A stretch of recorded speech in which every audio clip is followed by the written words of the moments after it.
ladies and gents, I hope you're ready. It's a beautiful Thursday afternoon for some Tier 2 action. We are starting off the day just right with Comically Large Crosshair taking on Revival to begin the day. First seed versus second seed, two big names coming in as they match up. I am more than excited to. Speaking about me, though, my name is Dor, and I am joined by the always wonderful Moxie. Mox, we've got some great matches ahead of us today. How you feeling about our first one?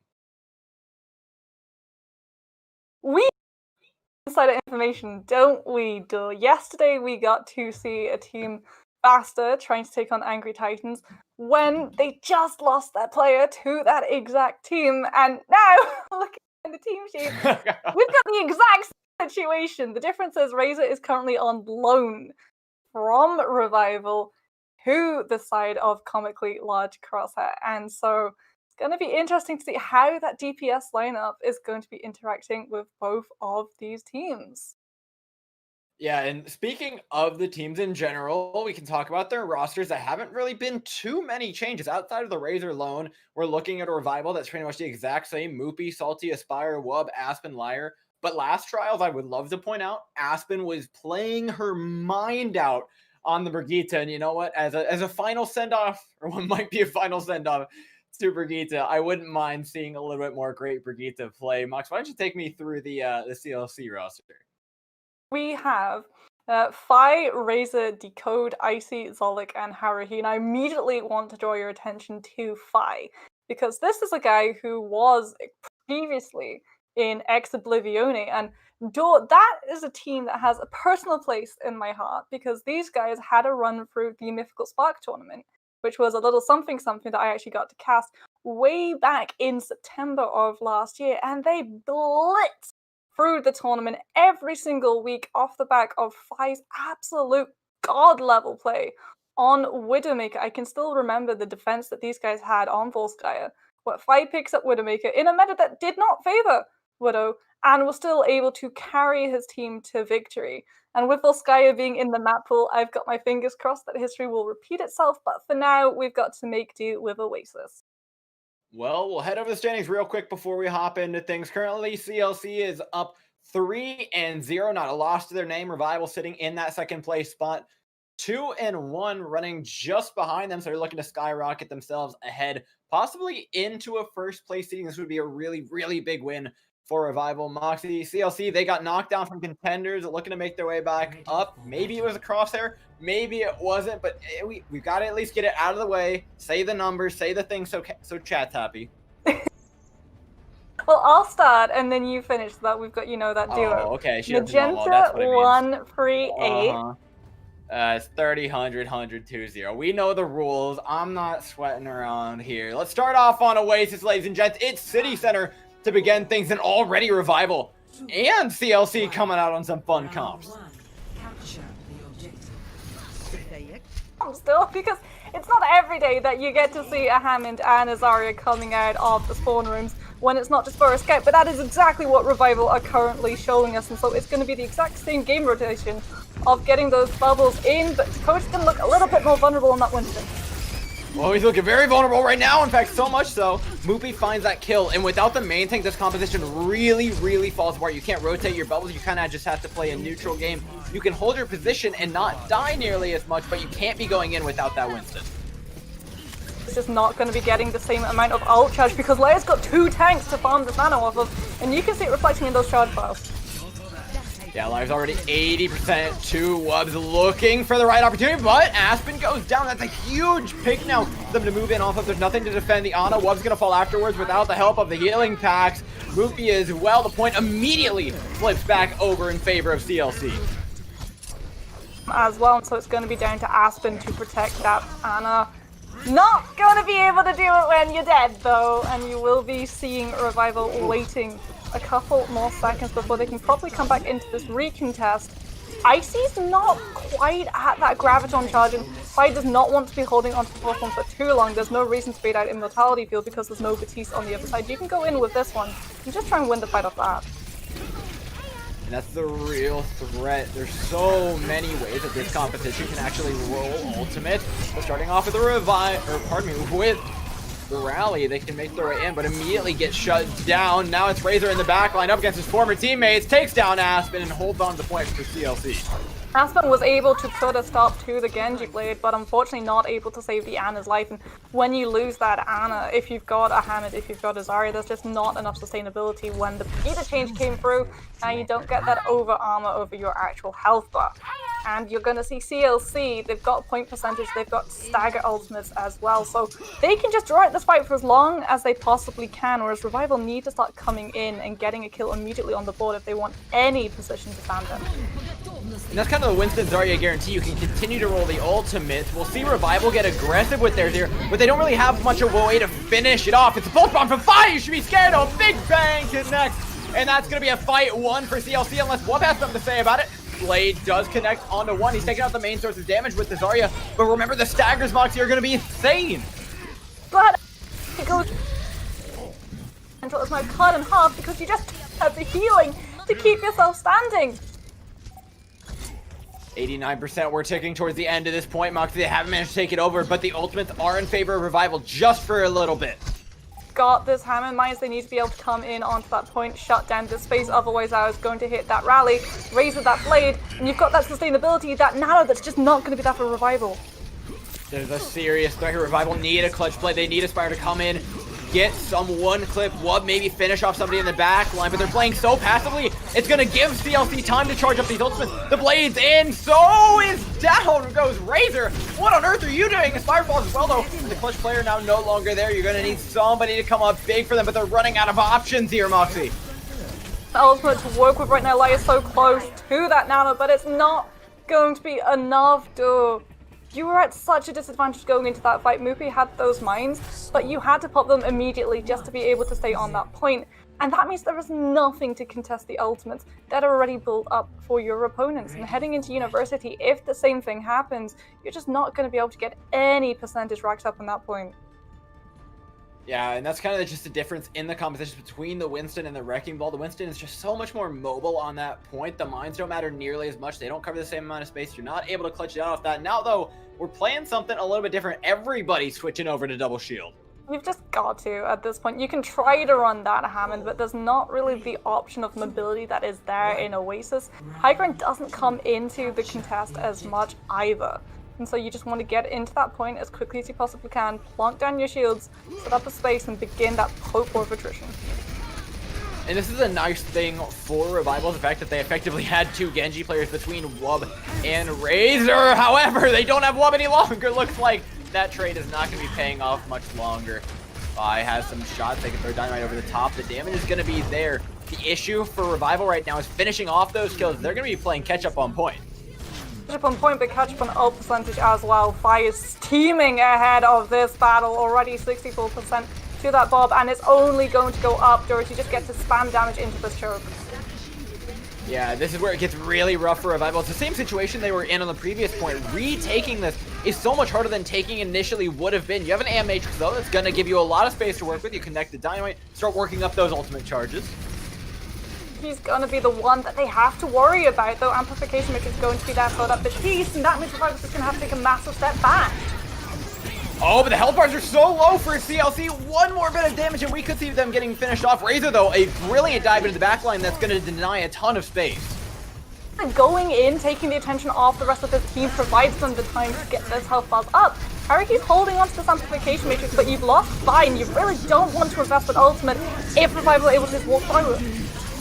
And that's the real threat. You don't have any damage. Neither team has an Ashe, so flipping this point is damn near impossible. You have to move through Icy's hyperspheres with the help of the amplification matrix. They're going to make things damn hard. And with Moopy out of the way, you don't have a main tank. Revival is sent back to spawn, and this point continues to tick.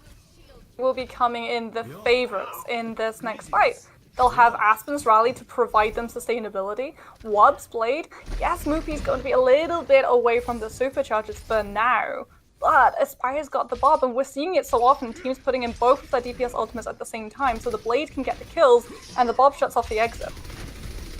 It also helps get the Genji in. This is a real threat set of ultimates, but Revival need to budget them. They need to have some ultimates for after, starting off with a Bob. Where's the Blade from Wub? It's not being used, Moxie. They're ignoring the combo, but it has forced CLC off the point. holding onto that blade until Mufi's able to hit those supercharges, and they are charged up now, but with CLC vacating that point voluntarily, you've got prime position to use it. Yeah, CLC were a little bit too willing, in my opinion, to back away there. They could have challenged that, but chose not to. I think they thought the blade would come in earlier. Wub's going to clean up with it regardless, though. Well, to wait for Decode to hit those supercharges, and so you were being very passive.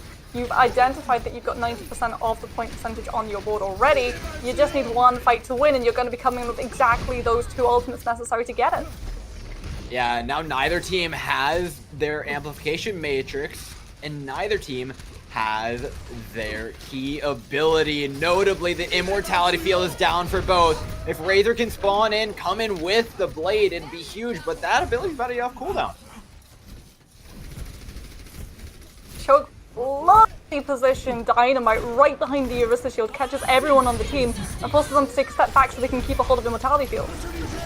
And this is the same exact thing that Revival did to CLC. CLC is doing to them now, but they walk straight into the Gravitic Flux. The bongo's there no longer. Spire gets a frag onto Decode. No main tank. You got to see CLC back off, and that percentage is getting dangerously high, Moxie. CLC actually put in the supercharges in that fight.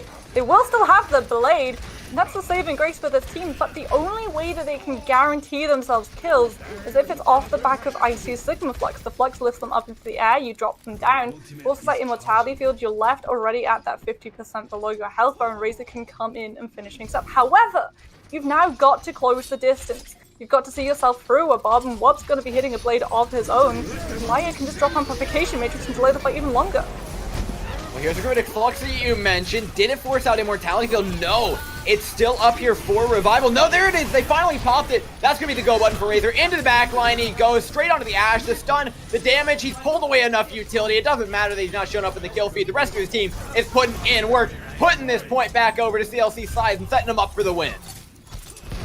But they still need to get on to this point. There's still one last fight with the Spire going onto the Tracer, sensing that if you can get Wub and Mupi in, Revival can absolutely come back. They can, but they're barely even managing to stick the point over. There is not much in the way of health bars. So they get a touch, Moxie. Oh my god, Aspire was close.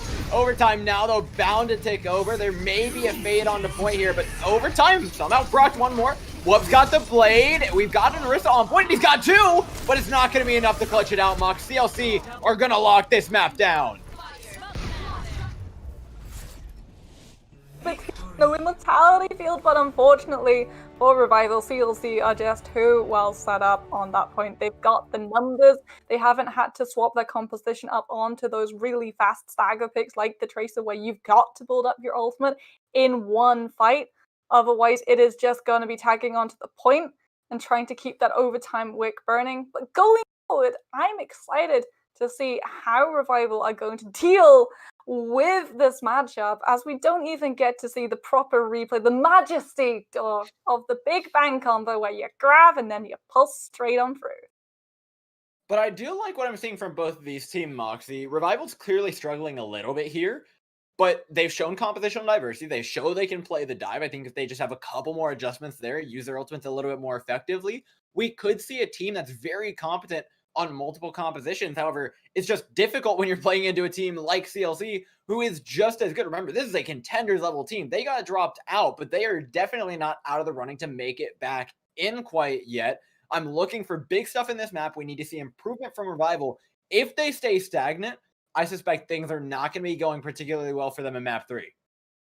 Heading to Volskaya as well, you've got to know what's going to be coming out of those gates. It's going to be hit scan, for sure. We're seeing the defensive side now in Volskaya take a massive step back away from choke and instead situate themselves up on that high ground.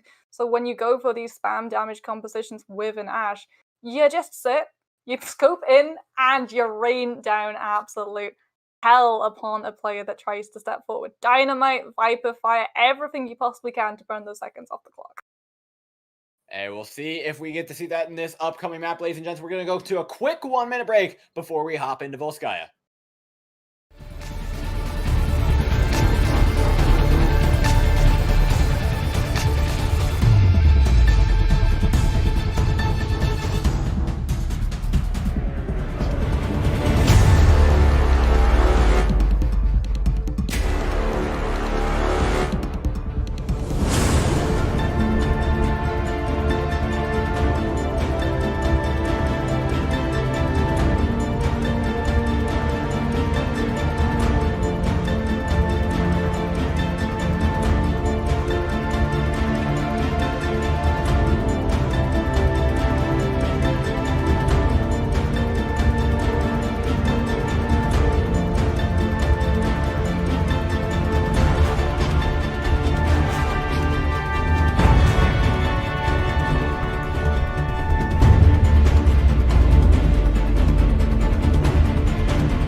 Welcome back, ladies and gentlemen. Revival versus CLC. We're hopping into map 2 in just a moment. Currently, comically large crosshair up 1-0.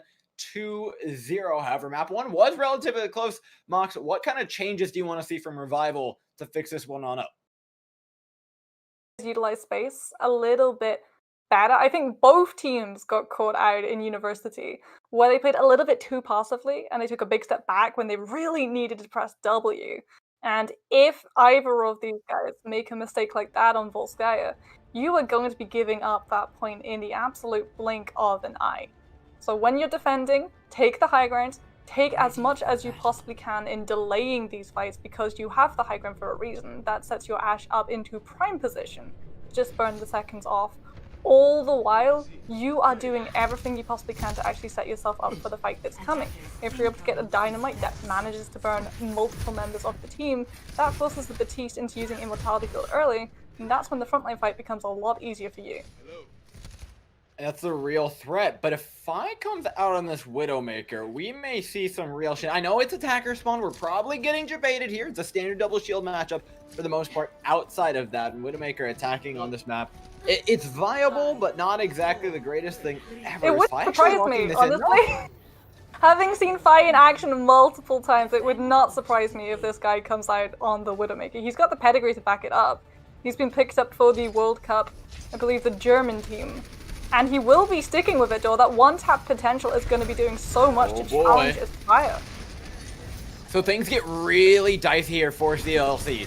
It is all on Fine. I mean, all of it. He needs to get value on this Widowmaker, and they're making a lot of space for him to do that. Already set up in the window. The team taking a lot of damage from Dynamite, though. Remember, without the Ashe, you're going to be lacking significantly. We're looking for that first pick is going to mean so much. Fire on the backline. I don't think they know about him yet, Moxie. I comically large crosshair have wrapped themselves around this point like a boa constrictor, and they are not letting Revival step on it. There it is. First pick off the Fi. The Genji's on him, but the damage has been done. Down one support now. Revival are playing without a Brigitte, stuck in the mini room here. Holding on, not giving away a tick quite yet, but the health bars are dropping mighty low, Moxie. Salty goes down. Moopy as well. Tank line now gone. CLC take over A. Even need to get a pick, it was just the frat. Revival, I talked about it, I said I wanted to see this team take up a lot more space and put a lot of value in the high ground. They completely let it slip through their fingers. Not just from the Widowmaker, but from Icy, who went for a flank on the high ground, and that was when Revival were forced into retreat into the side room because they just did not have any ground left to give. And now, unfortunately, they don't have any ultimates left to give. We're so close to that blade. Just has to hold on a couple more seconds, but you're going to be going straight into a Sigma Flux. Yeah, the snowball potential here is real. Starting off with the Griddick Flux, he sections off one half of the team here. Sigma up, Sigma down, and down go Aspire and Salty on the left side. Razor's in the back line on the right. The rally will be keeping Aspen alive for the time being, but 5 minutes on the clock. The point begins ticking over. The Brig might not even get a touch here as the Accretion rounds the corner, and CLC put up a very, very impressive time on Volskaya. What may have had the blade, but it was just a much harder task for that Genji to successfully use it when you compare what CLC's Genji was coming in with. Razor, he had the blade, but he didn't have to worry about the Sigma Flux. He didn't even have to worry about the Bob. He just got to go safely in, despite the rally being up for Aspen, but that just was not enough when you've got a Supercharger on your side. And now, looking at how Revival really abandoned that high ground, I worry that this team is going to run right into the guys who know how to burn the seconds off the clock, who know when you stand up on that high ground with something like an Ashe or a Widowmaker, you can stop pushes in their tracks with one single pick. Yeah, you want them to hold their space, but instead they shriveled up back into the mini room. It wasn't a good hold, but the attack, they've got nowhere to go but forward from here. And you know what? I mean, Razor's looking pretty good. Revival should think about picking that guy up. Very strong, but Fi is doing an awful lot as well on this Widowmaker, and so if Revival want to be able to walk anywhere past this first choke, Aspire has got to step up to the plate. And it's going to be such a hard task for this Ashe because when you don't have that Mercy damage boost, you've got to connect 2 shots, whereas your opponent only has to hit the 1. It's a real threat. It's one that Fi has been shown on so far, but on defense, you've got to do it for a lot longer. The Ashe can start pressuring out the point. You're not going to have the same amount of space to work with because they have to cower away from those dynamites. We need to see the tanks come up big here for CLC to hold that ground. Wub as well needs to be able to get into that backline safely so he can pull out the utilities that that front line are going to be waiting for. As soon as the Immortality Field goes down early, that's when the fight's properly going to start. Until then, it's just going to be a battle of poke. But I do love this from Revival. They've lined themselves up for poke. They've taken all the space away from Fi, who now really has nothing to work with from low ground, shooting around shields. You have the angles you're looking for. You've got the dynamite advantage. You can begin taking this point over. Great haul, but Icy goes down for CLC. And now Fi is getting caught out. No sightlines, no Immortality Field, no nothing to hold on to A here. Revival making it through just as fast, if not quicker. Teams, when it comes to defending point A, are so lax when it comes to that high ground control tour.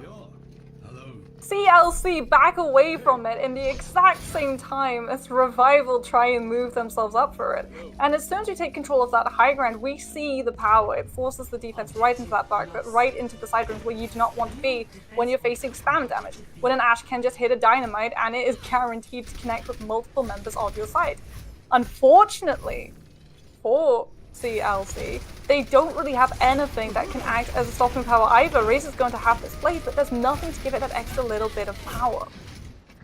Yeah, this fight's about to get really bloody, and you can suspect the teams are going to be waiting for these ultimates to come up. Haruhi's likely going to buy time with the Amplification Matrix, same with Liar, but no Immortality Field here for Revival. This could get rough. They've taken down Icy, but they can very easily be traded out here without the help of that key ability. Move. Seeing his... Oh, he's cutting up, but he doesn't have the supercharger, and the butter knife is just not enough damage. Absolutely not. You can't afford to trade kills on a B point for his ult. The spawns are so much better. Aspen's gone down with the rally. Whoops, trying to trade out desperately with the blade. They're coming up with the kills, though. There's the Portal Combat up in the chat. Liar's got himself a nice two-piece on the Baptiste, but you cannot take this over. The tanks are going to be spawning. The halts are coming in. Revival need a clutch play. They need Salty to come in with this Gravitic Flux. One for Lucio just to get back into this fight faster because they know they can still win this one out if that ultimate comes online, and it does. It's in, 4:30 on the clock, and you need this one to count. This push is taking forever. You've lost Glove. You're slowly bleeding out players, and you can't afford to be taking these trades. Wrecking Ball back in on point, making their life a living hell. Now they're not going to be getting ticks for a very long time. Moopy's at 1 HP, and this push is starting to putter out Moxie. A gamble investing that many ultimates in a push that early, and Joe, we are going to be feeling the consequences of it in that time bank for the next couple of fights to come. Because you had to put Aspen onto the Lucio, which means you weren't building up to that rally judge, so already Zolik is 45% above you. Salty just used the Sigma Flux. You're happy that Icy had to swap onto the Hammond, otherwise he would be looking at the exact same discrepancy in the ult bar. It's going to be down to Aspire and Liar. If Bob and Amplification Matrix can find a footing, then Revival can probably try and push, but until then, it's just going to be eco budgets. You know what? They can hold the choke for a while, though. They can sit here in the double shield, the neutral, and just chuck dynamites in and grab that percentage right back up. They're committing to it, though. And Matrix and Bob, everything in the kitchen sinks down into the backline here. Razor even has this blade online, looking for the backline for the right opportunity to use it, but it's not going to arrive until the halt comes in. Spots out the Ashe, spots out Liar, low on the Baptiste. Decon down, though. It's now or never. Razor needs to come in with this blade at some point in time. Oh, she is. He's able to go. Now you're forcing where you've got to use that blade. Well, he only gets one swipe of them before Aspen takes him down. Decon's back on the Hammond, back at the staggers here. He's just trying to take time off that clock. 250 remaining. Wub's got a two-man blade looking even bigger than Razor. Remember, this is a battle of teammates we're watching. In fact, the Hammond not even going to be able to take the point here as a Revival finished with 2 minutes on the clock. Score. That time he tried to go in and he swift striked and he just put in a little bit more shuriken pressure, but that Baptiste was not budging, and you've got to hand it to Liar. Aspen may have been the support that we really trumpeted in the last time that we saw Revival, but Liar right now has my vote for MVP. There is so much that the Baptiste has to go through. The pressure, the paranoia when a Genji is constantly trying to get into your backline, constantly trying to beat out the Immortality Field. But you held on to it. Because you hold on to it, Razor's forced to use the blade when he really doesn't want to, and he finds absolutely nothing. Whereas when Wub gets to use his blade, Haruhi's already been pressured into using that really precious 25-second cooldown, and he's the one who gets to come in big. He's the one that allows Revival to post up that time. You know what though? Wub may be playing the better Genji right now, but CLC have the better time bank. They're back on the Widowmaker to do it. Do you think Fi has the same amount of space he did last time on the defense, or do you think they're going to struggle yet again to try and hold on to this point? Down to who's able to hit that first shot. And something that I really want to see both of these teams, not just CLC, on their defense is use that high ground for the Ashe, for the Widowmaker. The Genji is not going to be able to close the distance in the first couple of seconds, so you will have an opening to get your first shot. And Fi's going to be trying to hide himself around in this hallway, but still sticking with the high ground, still trying to get that first shot in. But unfortunately, now that you're only finding shields, you've allowed Revival easy passage into that side room and up onto the high ground where you should be standing right now. And this is effectively a free pick, right? You're playing without one of your DPS. You might as well be playing this game 5v6 with the Widowmaker taken out like that. The Widowmaker's just not going to find any value. You're only going to be shooting at shields, and now you can see CLC already backing up. It's the exact same as their last defense. Oh, but Five's getting creative with the angles here. The Sigma Shield, though, doing a fantastic job of just zoning it away. The same exact rotation we saw on the previous attack, keeping the Ashe on the high ground for just a moment. The challenge Five, who's now stuck on the low. Razor looking for a way into the backline, knows they have to be the difference maker. The Sigma's way out of position. They could look to take advantage of this. Five's down, but they weren't doing much regardless. If they could take care of one of these players, they could find a way back in. Salty's dropping low, but there's no focus here from CLC. Couple more seconds with this amplification matrix, and that's enough for Razor to build up the blade. Razor's got the blade online, pops it immediately to follow up. The Gravitic Flux slices through. He should be getting at least one more following this. Has plenty of damage to do exactly that, but isn't able to. The Rally of Aspen keeping them alive. They can look for a re-engage off the back of Wub. He finds one, a second. Anything you can do, I can do better, he says. Puts even four just to show off and take over A. To his name, though. It's a dry blade besides the rally on his back. And that means that Revival are in such a good spot to snowball this into that point B. They're going to have Supercharger as Spaz about to hit that bob. Salty's going to have Sigma Flex to get them all nice and low and force Haruhi into investing in Mortality Field. This all falls down to CLC ending this fight before this attacking side can get close enough to touch that point. Fi and Razor have to come in huge. Absolutely, you need to be able to capitalize on these ultimates, but all these ultimates do are give you a little bit more sustain. The real threat in this lobby right now is Salty with the Gravitic Flux. Code's actually using Superchargers a little bit early to try and make sure that Revival just do not have the time to muster their forces where they want them to be, but they've still got the ultimates that CLC are lacking. And now that the rally's out, that's charge for the Bob. In goes the Gravitic Flux as well. CLC beginning to clean up. Good block on the accretion. They're going to be keeping that one going on through. No Immortality Field available for CLC anymore, but they're looking for the re-engage. They have the numbers advantage. Razor just needs to get those Swift Strikes going into the backline. Immediately onto Liar. No Immortality Field to keep him alive. The Baptiste distraction, no longer healing the team, will be going down. OT ticks over, and Revival are not going to be seeing any more of point B.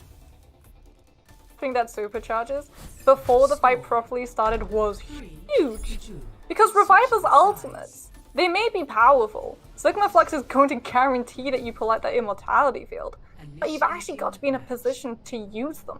And when you drop Superchargers and there's only 30 seconds left, the attacking side is going to want to actually walk into the damage when that Supercharger is up, and risk losing someone before the fight properly starts. So you bought yourself 10-15 seconds off the clock, 10-15 seconds that Revival cannot use to set their Sigma up for the Flux, and so when Flux comes through, it's an absolute flop. Ready for battle.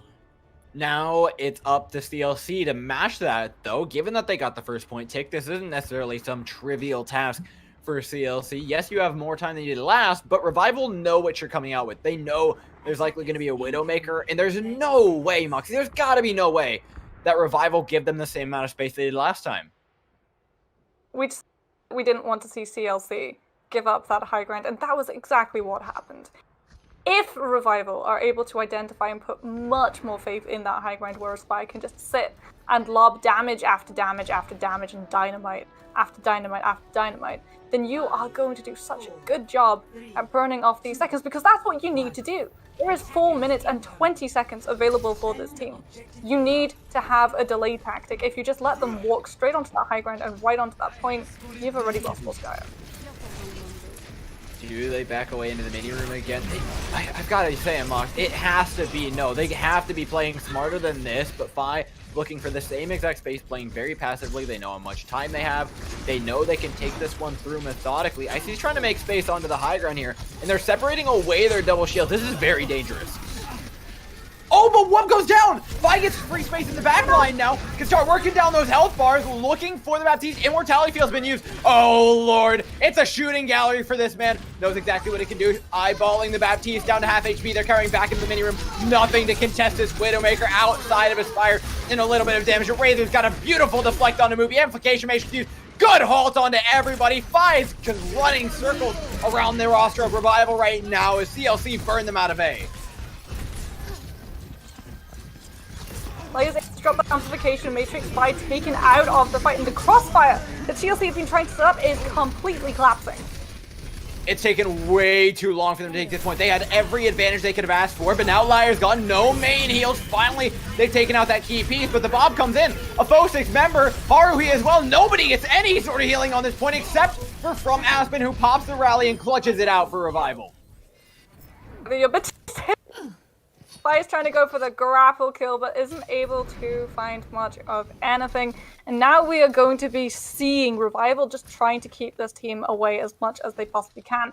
Because remember, Moopy had to come back in on the Hammond, which means you don't have that extra little bit of shield. You will be coming into Hammond mines, and that's going to be huge. But unfortunately, they're needed right now. Razor's got the blade, and that's the ultimate that would immediately shut this Genji down. Very, very scary blade. They know he has it as well. Look at how passive Revival are playing right now. Everybody in the mega room, the ticks are going to go over. Wub is very, very low. No deflect to his name. Sigma's out of position. They could look to collapse on him should they choose to. CLC have options everywhere around them, but Moopy on the ham's coming in. Will have mines for the point. Wub pops the blade immediately, but it's not nearly as bloody as the others. Razor's trading him out in the backline as well. Nothing, no value, absolutely none. Take comedically large Crosshair, who make their way through A and set themselves up to try and win this map. Moopy used the hammer mines.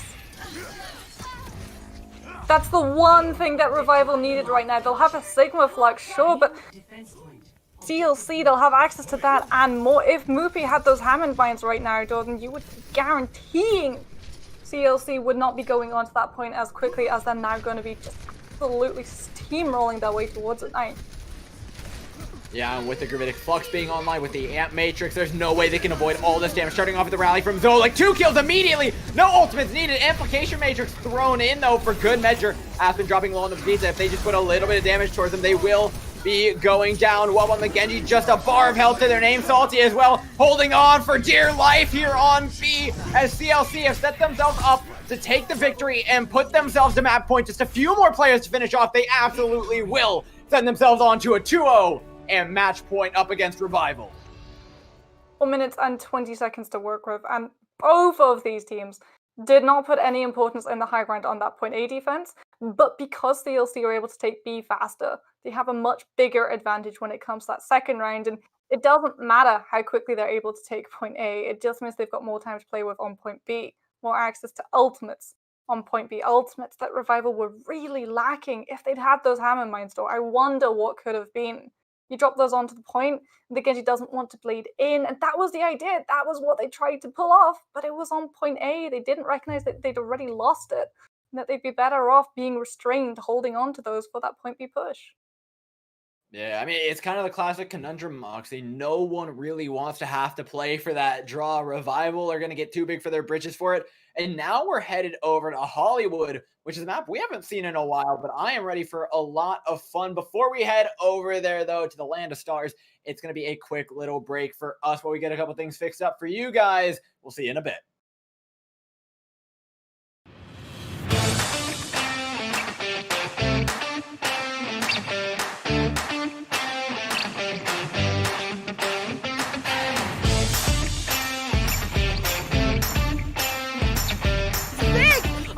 Academy. They lay down the shatter. Let the bodies hit the floor. Uprising Academy at 95%. Right now with Hydra building up to this Bear Barrage so quickly. Oh, and asking. Double kill in the back with the pulse bomb from the high ground. Aerial assault with that line. Impact se escucha de abajo gritar campeón a Sky Foxes.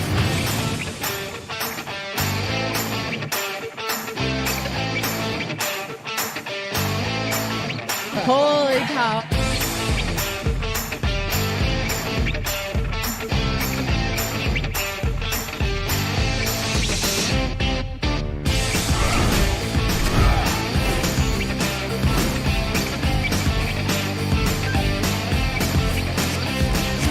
And after 42 consecutive losses, the Shanghai Dragons get their first win. 8 teams enter this weekend. Oh no, Reinhardt, what are you doing? We got a clip with minimal information. It's time to break it down. Speed, 25%. Go. Figure out what this man's SR is. Keep fighting till it's for sure lost. Winnable!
So you queue up for Overwatch Ranked, only to be greeted by this, which then leads to this, and oh no, Reinhardt, what are you doing? The solution? Elo Hell pickup games. Hey, you know what? Just what we're doing. Oh my god, it's huge! Oh no! Kill! Let's go. Open to players of all ranks and most platforms, Pugs give you the chance to experience competitive Overwatch as it was meant to be played. Competitively. I need help. I'm with you. Shoot. No way, dude. Go. Let's go. Nice. Good call. Players set their icons to indicate the role they want to play, then 2 captains pick their teammates and draft the most competitive teams they can. You can also take part in our pioneering learning event, Coached Pugs. To take part, join the ELO Hell Pickup Games Discord, and be sure to read the Pug Guide and FAQ. Good luck, have fun, and we'll see you in-game.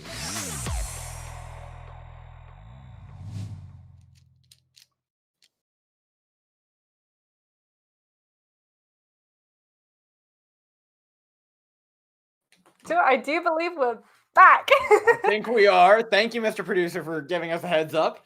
But we're heading over into Hollywood for the third map. It's currently match point between CLC and Revival.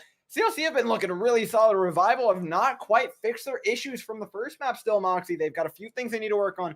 But if there's ever a map that's going to be an exciting one to see a player like Fi on again, I think it's got to be here at Hollywood.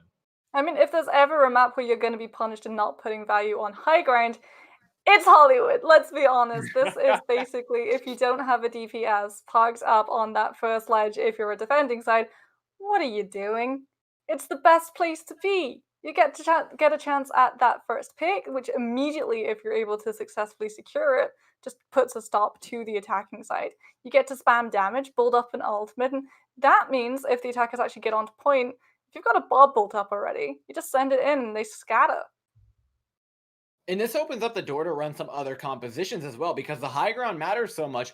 Things like Winston Zarya become a little bit more viable, as well as much more classic standard dive. The Winston Diva can be run on the second point. You're controlling so much space with that. I wouldn't be surprised to see double shield versus double shield, but it definitely opens the door to play a composition that we know both of these teams are really comfortable on. I mean, you say you wouldn't be surprised, but I think we'd both be a little bit disappointed. We got to see these guys come out of the gates in Oasis with Zarya Hammond and Zarya Winston. And personally, I would love to see that matchup again, because you do have the pros and the cons when you're running the Winston.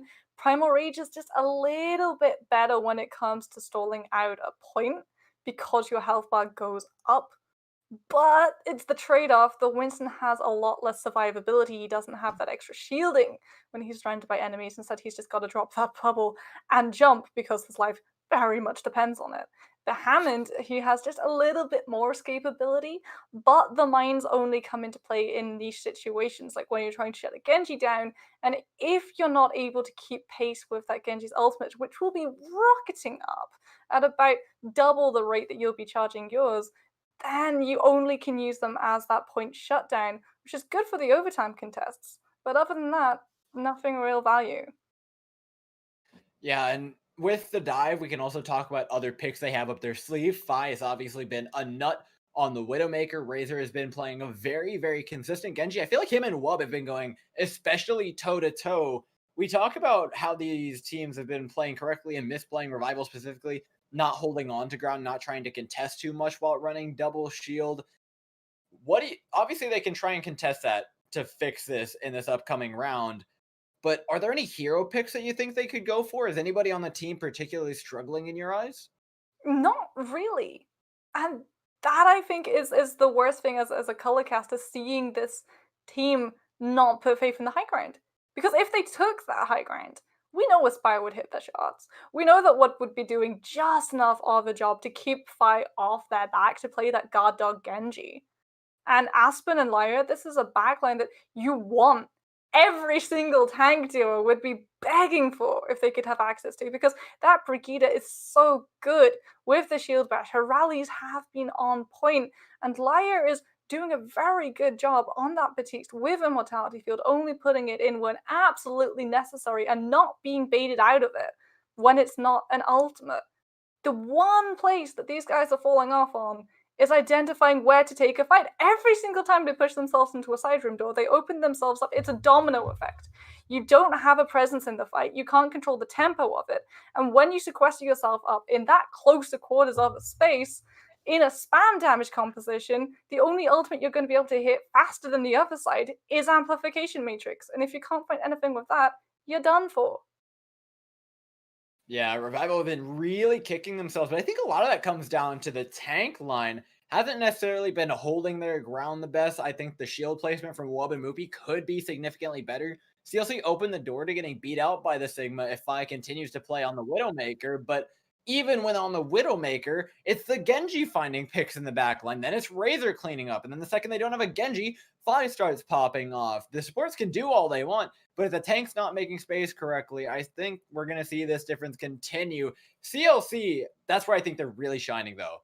Their tanks are consistent. They're taking the right amount of space, and they're using their ultimates incredibly effectively. Setting up that crossfire, it was almost deadly on their Volskaya push. It was the reason that they were able to land themselves 4 minutes 20 seconds to work with in that next round. And so we're going to get to see something a little bit... Well, they're an attacker's spawn. I wouldn't be surprised. I would love if they come out with this door. When you have that Reinhardt, you are really guaranteeing yourself to run that Lucio, otherwise you just aren't able to get him in position fast enough. And there is going to be a little bit of team play with Razor on that Mei. You can wall them up, Decode can charge them down. But it's Revival that we can look at right now for sure. Guaranteed to be coming out on vanilla meta, double shield, Genji Ashe, Brigitte Batiste. And I want to see Aspire up on that high ground. I want to see Aspire taking the bull by the horns, using what the map gifts you to give yourself a leg up in that fight against Vite. Man, all CLC wants to do is just give me hope and then take it away. I would have loved to see a little bit of brawl, but no. It's double shield, 5 on the Ashe. It's a pure mirror matchup. Everybody knows how this one goes down. You're looking for the Hall combo. You're looking for them to take control of this high ground. A good one to start off. Regen will connect. Dynamite, however, did not. That's going to prompt CLC to move forward. Now that they have a bit of a health bank advantage, start chipping away here at the space that Revival have been trying to hold on to so dearly, but not doing so effectively. But look, with Aspire on that high ground, you are already beating Vite in ult charge, 30% to that bob, and if you're able to hit that first, it's definitely something that's going to be signing the retreat for CLC. But the high ground's already been taken by CLC. Look at how much they've just dominated up here. Salty, what are you doing? What on earth made him think he was allowed to do that? Walks up, no immortality skill, no nothing. Tanks down, so's the point. Revival off the back of one man have gifted CLC point A.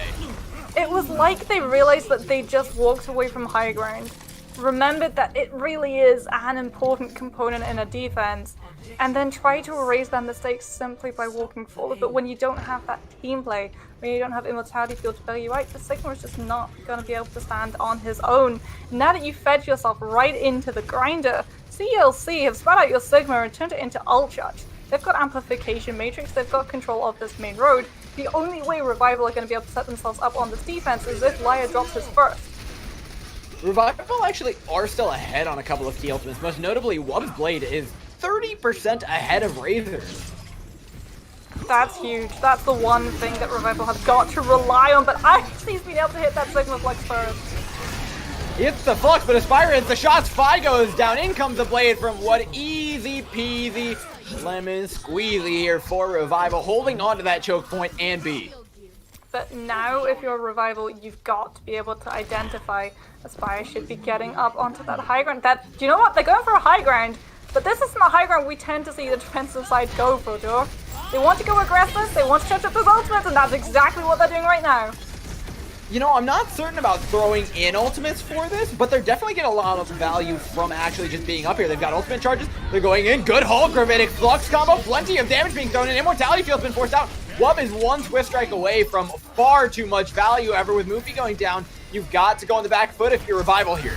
You've got to try and get out as quickly as possible, but that is just not happening, Durin, so it's becoming those duels. Try and build up as much ult charge before you go down as you possibly can, because CLC were able to break that really aggressive hold off of the back of a rally and an amplification matrix. They've still got their win condition to take forward into this next fight. They'll have the high ground. Fight's got a bop that you can use to just shut down Revival when they try and come out of this doorway, and if that fails, you can just send the Genji in with that blade with the supercharger behind his back. Yeah, I said it during the fight, I'm going to say it again here. I don't really like their use of ultimates during that. It was way too big of a commitment. They used everything. Now to master disadvantage, it's going to be the bop thrown to the back line. Aspen being 1v1 by great cleanup by the DPS of CLC, effectively assassinating with the Omnic. And now at a one-man advantage, they can look to take space, look to take down these tanks, who are all out of position. Wub, though, trades out fine. Now without Nash here, make their way in. Good deflect by Razor, keeps himself up and takes down Aspire, cleans up one more, and CLC set themselves up to finish off B. Aspen went for the hero play, tried to shield bash the Bob so it doesn't connect with the rest of the team, but you put yourself into the danger zone, and the Brigida was the one component Revival desperately needed. That was the only thing that could provide any sort of shutdown for Razor with that blade, the only bit of CC you're running into, and now you're not going to have the rally charged up. Web's blade is going to be so fragile. Oh, you don't have a Sigma, you don't have a rally, you don't have much of anything here. CLC are doing a fantastic job of rolling this map with their ultimates. In fact, they're going to lap their way around to a couple more to maybe even hold off this push from Revival. But Revival will have 2 DPS ultimates to play with, and we know how devastating Blade plus Bob can be. That's going to be the stopping power that Revival need. If they win this fight, they're going to be able to provide Salty the platform to build up to that Sigma Flex, Aspen the place to build up to this rally. And they won the fight already. They only had to use the M Matrix, Moxie. And that means Moopy's going to be able to hit that supercharger to give Wobb's Blade an extra little bit of fight. Zolic's using the rally just to try to get CLC safely out to make sure that they don't feed the Orisa that little bit last bit till supercharger. I mean, you've gotten yourself at least that much, but you're still at an ultimate advantage. You need this amplification matrix to find a kill. And Moopy goes straight for the backline on Orisa. Not sure where he thought he was going. While trying to clean up with the blade, make it the equalizer. Can't even take down the Baptiste, though. Does with the help of Spire, who gets 3 in the fight. Salty with the Gravitic Flux holds it down, and Revival hold on to point C for now. But for how long? They invested heavily into that fight, though, to make up for the absence of the Orisa. And CLC, they may have invested, but they're about to hit a lot more ultimates than their opponents. Razor's going to be at that blade, Decode at that supercharger, and Icy's already got the Sigma Flex that can force Layer to be using Immortality so early. Well, there's that Gravitic Flux you talked about, Mox, and it's a good opener, but not good enough here. Icy out and away. Nothing really got used. Instead, it is just the rally bongo response from Revival that's starting to show up in the kill feed. Moopy and Salty moving forward because they know they've got plenty of healing to do this one. Again, Laia does not get baited into using Immortality Field too early. He knows if he does, Race is going to be coming in with that blade to finish off the kills. And so the Sigma Flex comes through, they hit the ground, but Laia turns that into ult charge. An amplification matrix is already built up. Aspire's about to hit another blade, Bob, which means if you can keep it online for when Razor comes in with that blade, you've got the peel necessary to shut it down.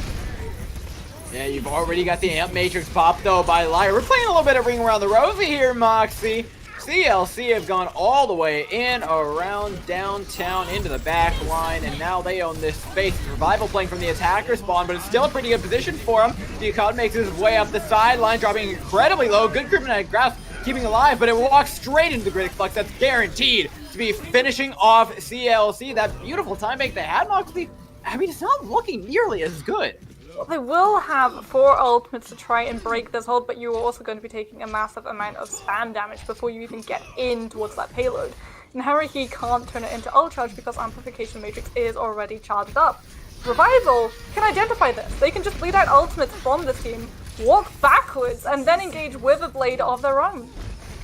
I mean, as you say it, they just back away, proven pacifists, these guys. 1 minute on the clock. That's just enough time for CLC. In fact, just enough time for one more fight. Whatever happens, it's going down now. Halt into the blade. Wob looks to clean up, but immediately gets taken down by Razor, who's in the back line, doing it with a blade of his own. These two just continue to go at it on the Cybernetic Ninja, but right now it's Razor getting the better of them with 40 seconds on the clock. They're approaching the end of the map. They need to avoid overtime right now as the ball is going to go in for the touch. Try and get in. Aspen falls immediately. Moopy, the health bar getting lower and lower. Beautiful halt by Decod. The health bar so close, but a great immortality field keeps Moopy up. Salty as well. 20 seconds until they can proc overtime, but it doesn't look like it's quite going to happen. Aspire gets a touch on the point. Application matrix used, and they're doing everything in their power. Moxie Revival might just force this one over.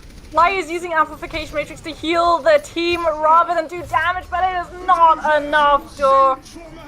One ultimate will not be able to keep everyone alive because he was trying to heal the rest, like the entirety of the team. Split focus. CLC were doing a very good job at just turning those staggers into little pocket fights where everyone from the team looks at one person, you remove them, and then you move on to the next one. And one person trying to keep an entire team up is going to do far less than 6 people focusing one person down. And most importantly, Moxie, they got it without proccing overtime. They're going to be getting another push here on the map at bare minimum. But more importantly than that, Revival have to finish the map, which you and I know better than anybody else. In double shield, that is not an easy task.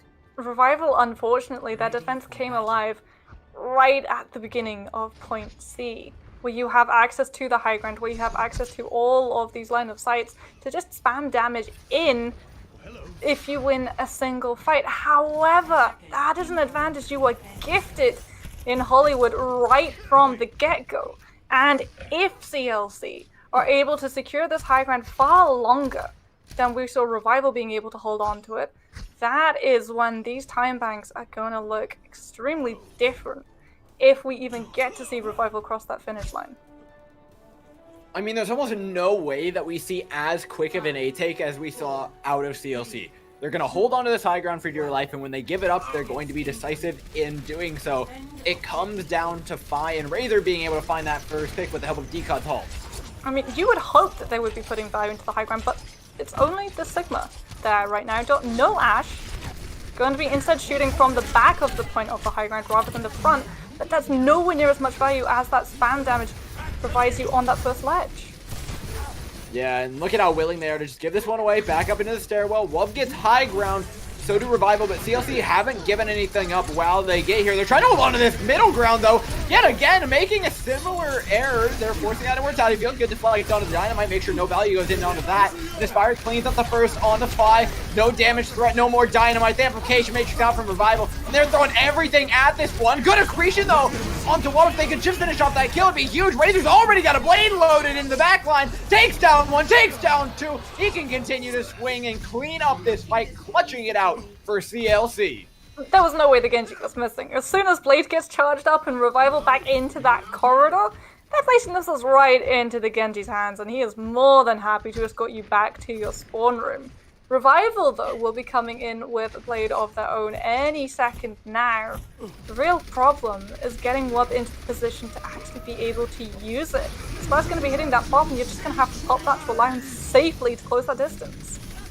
They might not even live through this. Gravitic Flux and Immortality Field is used, Mox. We might want to see Revival wait here. Well, you can see they're really not wanting to expose themselves until that 25% cooldown has evaporated. Salty getting aggressive, he's so close to that Sigma Flex, that's the one thing that can put Haruhi into that position to use that cooldown. Until then, Wub's got to hold on to this blade.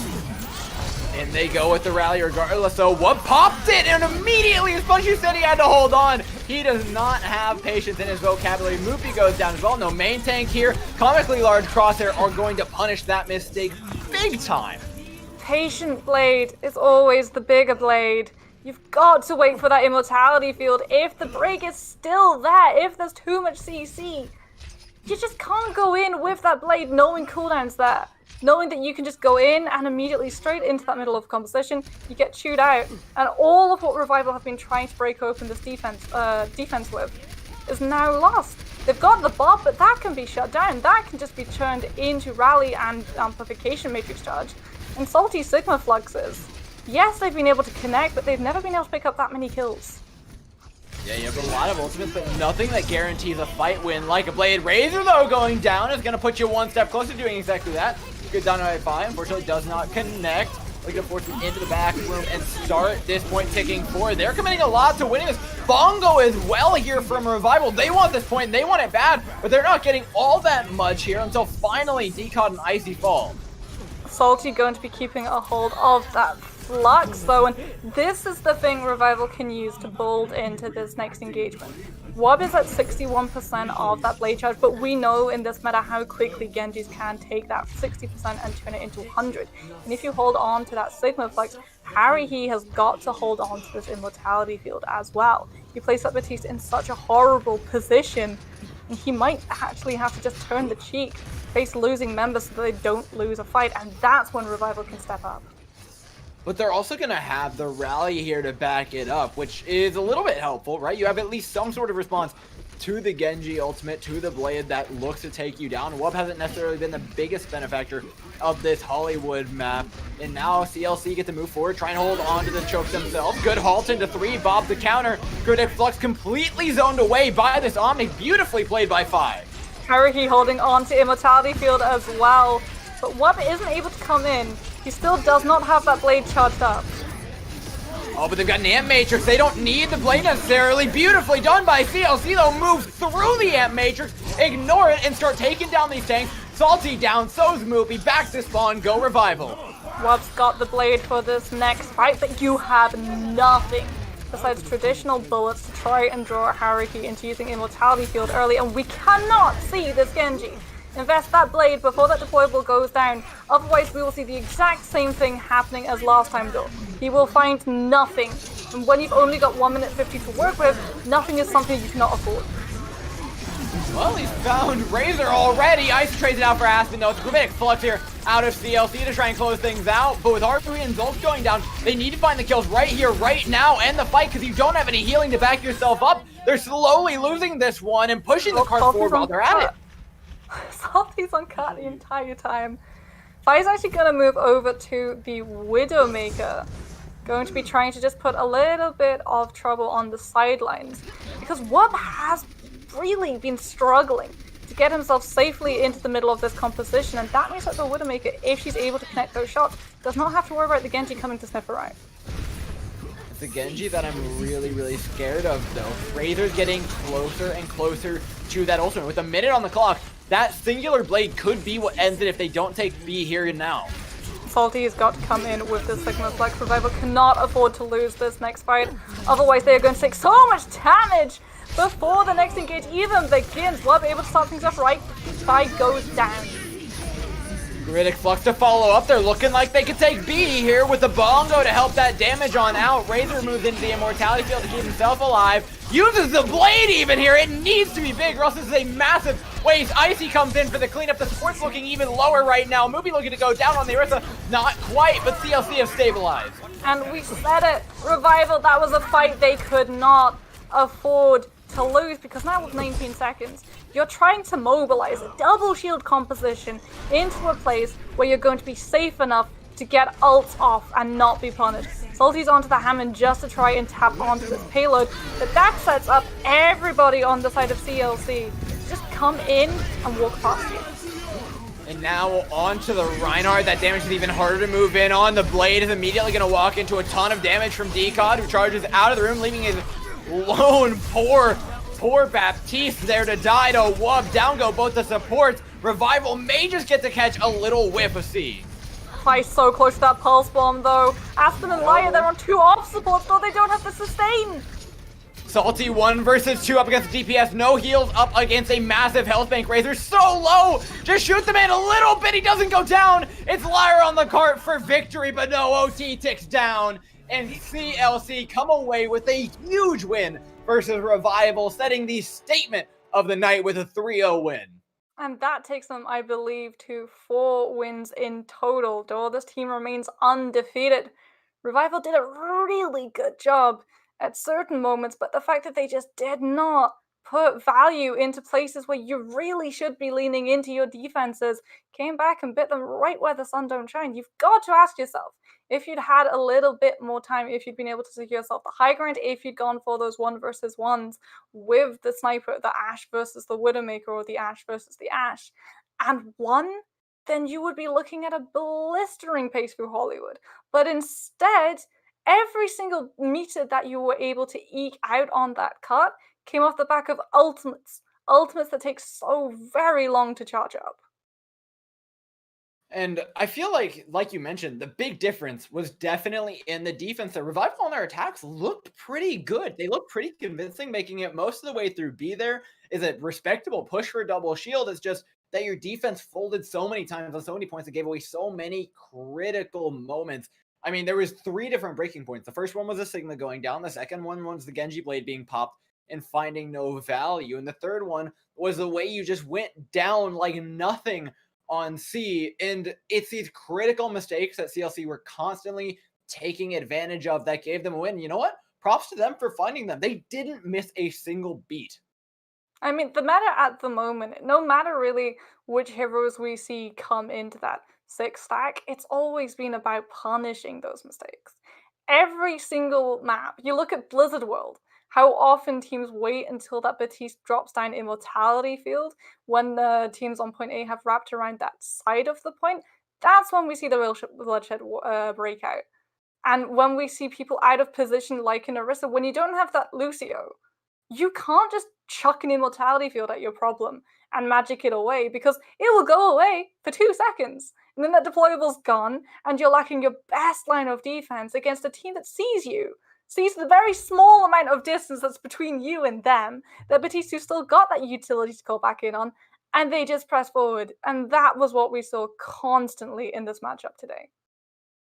Now, Mox, we've kind of broken it down. I've got to ask you the question. We go through it every time. Before we head on to our next match, who's your player of the match here? Who really clutched it out for CLC? You say for CLC, but you know what? I'm going to stick with it. Laya on this side of Revival. This guy holding on to not Amplification Matrix, Immortality Field. It was a task. Both of these Batistas actually really stepped up, holding onto those Immortality Fields until they absolutely had to.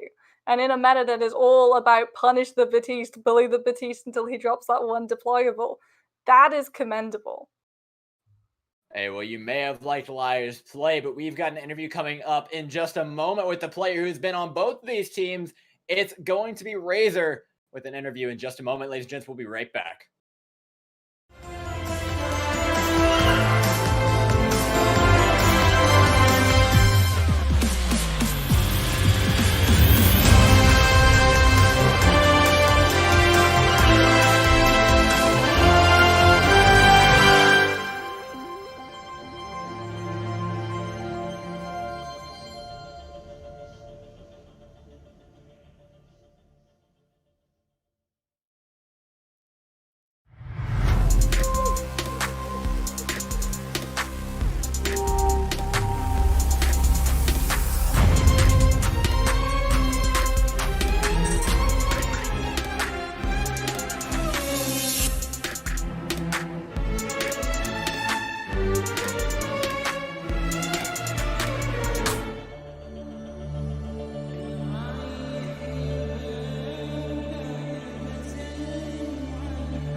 I promised you guys a quick break. We are back with our interviewee. It is Razor from the winning side of CLC, or from Revival.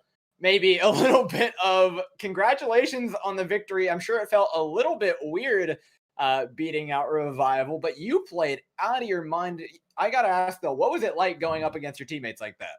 It was fun. I love all of them to death though. Like for real. Like there's no like I was doing some tactical crouching. Okay, I won't lie to you, but it was all good fun. I love the guys over there. I'm gonna go give them a talk afterwards. I love them to death, but it was weird to play against them though.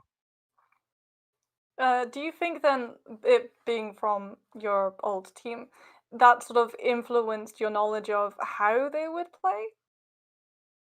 It's been a hot minute since I've played with them, and they've gotten some new components.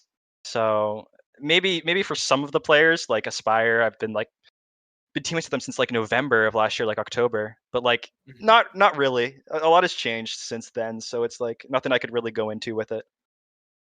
Yeah, we saw them struggle a lot more on defense than attack, and you guys were making really creative pushes using Fi's Widowmaker in different places as well, putting a lot more priority into the higher ground. At what point did you feel like you had a serious advantage on the attack, or did you feel just as strong on the defense?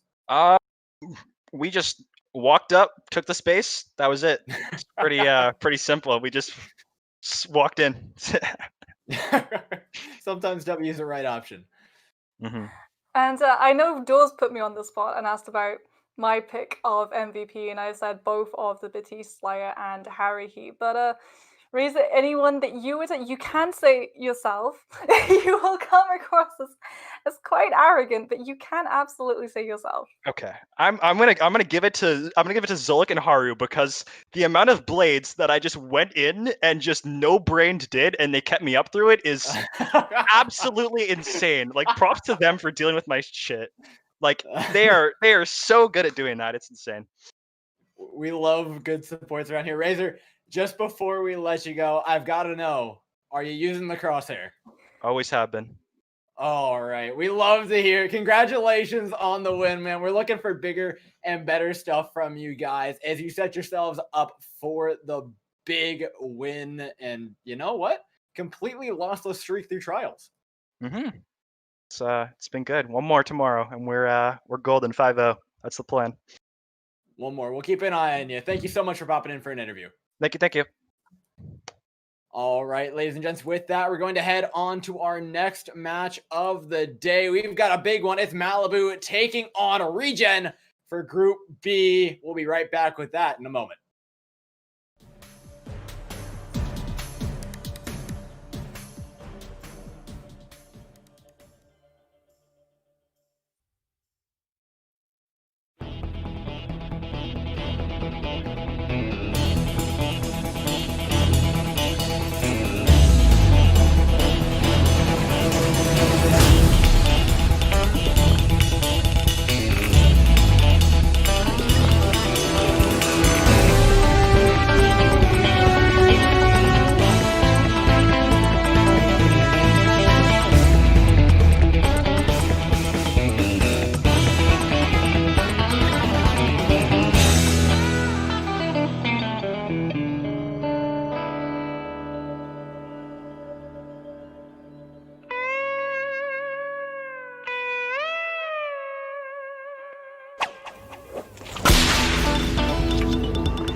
The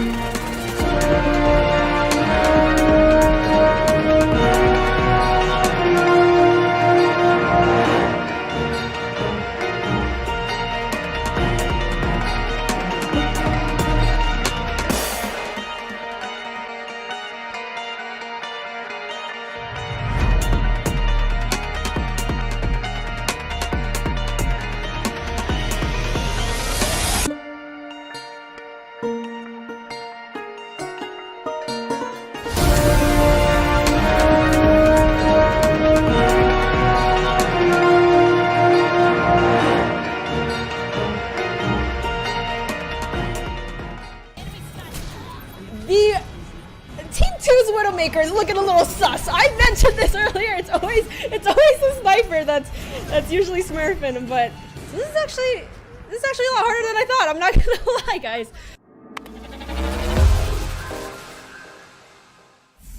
Hey guys, Fran here, and today I'm going to be playing Spot the Smurf. So I'm given a game here full of diamonds and platinums, and one person on each team is actually secretly smurfing, and it's my job right now to find out who it is. So, we're gonna go ahead and just get this gameplay started. I can bet you guys that I can probably find it within the first minute. The first round I probably can find both smurfs, but you know, I'm getting a little cocky here. I don't know any of these players, I don't recognize any of their names, so I'm going in blind. I'm really excited. I have a feeling it's probably gonna be the snipers.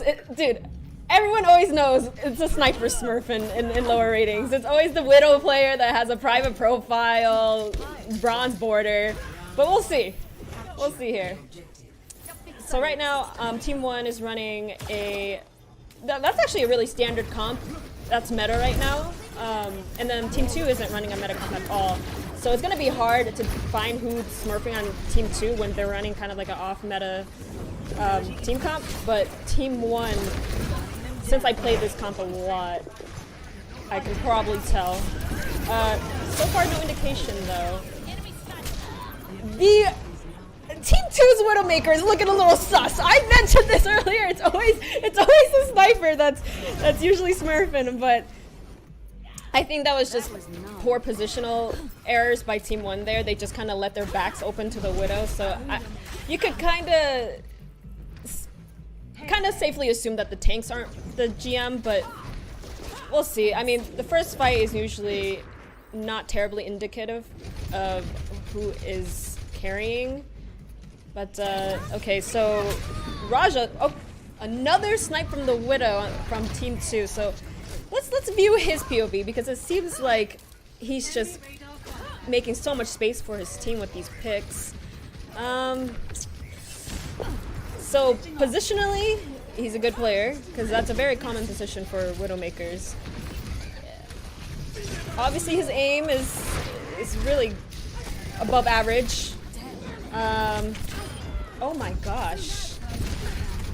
Okay. He has decent movement, I'm not gonna lie. This guy, if I had to pick already, it would probably be the Widow on Team 2. But you know what, let me go through every single person before this round is over. Okay, so the Winston jump wasn't very good there, but then again, their fight was kind of over already. Yeah, I'm going to say no one from Team 1's tank line is the smurf, but let's go ahead and view the supports. We haven't seen much support gameplay here. Ooh, see, it's kind of hard to tell with supports, especially if you're on Mora, because there is no difference between a Platinum Mora and a Grandmaster Mora. I'm gonna be honest with you guys. Maybe I can be with the Baptiste. Maybe the Baptiste will give it away. Okay, so he has, you know, some nice aim, but he just randomly uses shift. That's one thing I noticed about, you know, lower SR players. They kind of just randomly use their cooldowns regardless of what's going on. They just spam it. Not that his shift would have mattered anyways. That round is a little bit over. But we need more. We need to spend more time on each. I think I'm done with Team 2. I'm just gonna say it right now. I think it's the Widow. But there is a thing where there are really good Widowmakers that are in Platinum and under in, like, you know, Widow aim lobbies, but they have horrible game sense. That's what keeps them in Platinum. But like I said, the positioning kind of gives it away a bit. But I'm gonna go ahead and just continue analyzing Team 1 because it's kind of hard to tell who's doing well when the whole team is losing, you know? Like, it's hard to dictate who's good on the team when the whole team's losing as a whole, because you're gonna feel suffocated when you play the game. Okay, that was a really nice flashbang.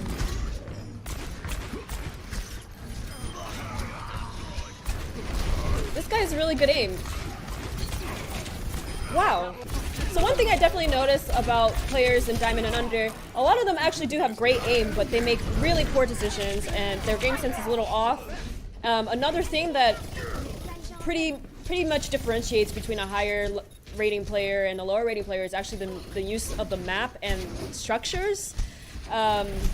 So you can just tell by if they're just standing out in the open, blowing cooldowns. They're probably not in Grandmasters or higher, but sometimes a Diamond can actually out-aim a top 500 player. But that being said, I'm starting to think that McCree actually might be the secret Smurf. Because he does have really good movement, and I mean, I'm assuming he has a good shot calling, since it seemed like he did call for the bubble there for the high noon play. I'm just assuming, I don't have comms or anything, but let's go ahead and watch Tokyo instead, because I want to see if the supports are actually the Smurf that are enabling the DPS play there. Okay. So that was a good beat. However, it's a nano blade, and he did jump during the use of the beat, so it, you know, had more airtime to land. So I'm starting to, I don't think that person is Smurfing, but let's go ahead and view their Team 1's Ana. I'm already set on Team 2, guys. I'm already set on Team 2. I know that Genji Smurfing, the Widow Genji player. Okay. So the reason why I don't really think the tanks are Smurfing here is because they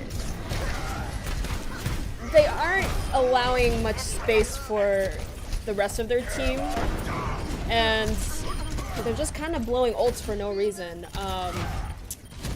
Like, the grab was good, but it's always, this is my opinion, and a lot of people can disagree, but I think it's way better to ult in a losing fight to bring the fight back than ult in a winning fight and just waste the ult because you already, like, want the fight anyways. But it's Koth, so Koth is pretty much another word for team deathmatch. You might as well just, it's whoever dies. You might as well secure the kills. Okay, the grab comes out. The enemy Ana already used nades, so they're not gonna get anti-air. See, I'm assuming once again that the McCree called for that there, that he's gonna high noon and call for full resources. Ooh. Okay. Good shatter block from blue team's Ryan, but, or good shatter from red team's Ryan, but the fight was already kind of over. But that's what I mean, like, that right there is an example of how to turn the fight around with an ult that's losing than wasting your ult when you're already winning. He could have clutched it there, so maybe I'm wrong about who's Smurfing on the red team. Okay, Blade comes out. Great ultimate by Zarya there. Oh my goodness. Really well played. Shatter to secure the kills. I respect it. Might as well. But there is, it's a little bit of a brawl situation here. It's a trade. They have to touch. Red team has to touch. Good touch by the red team. And blue team should be able to take this.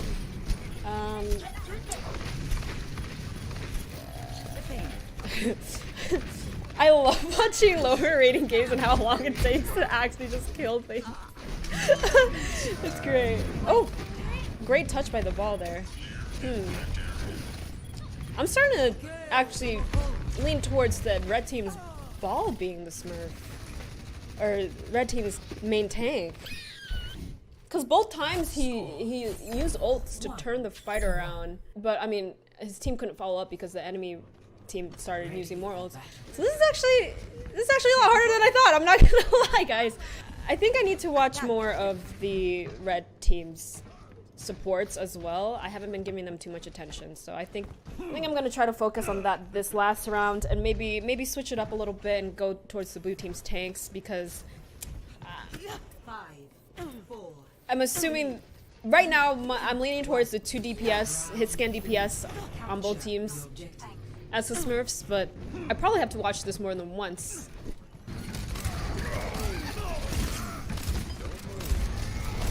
So you saw the red team's McCree's positioning there. That was really poor. He should never ever just be out on his own against the enemy team's comp. That's really bad positioning. And then the blue team's McCree actually matched and did the same thing. So I'm starting to think neither McCree's are the Smurfs here. Let me go ahead and watch. Let's watch the other healer. Alright, so both teams have really interesting comps. I feel like they're not very cohesive, I guess is the term I would use. I feel like Lucio would be way better than Zen, just so, because they're running Ryan Zarya, just so we can have speed for our Ryan. He'll just get mowed over by the BAP. Okay.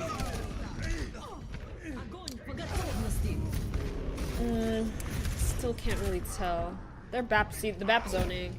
That's what happens when you just give BAP a lot of space to do damage.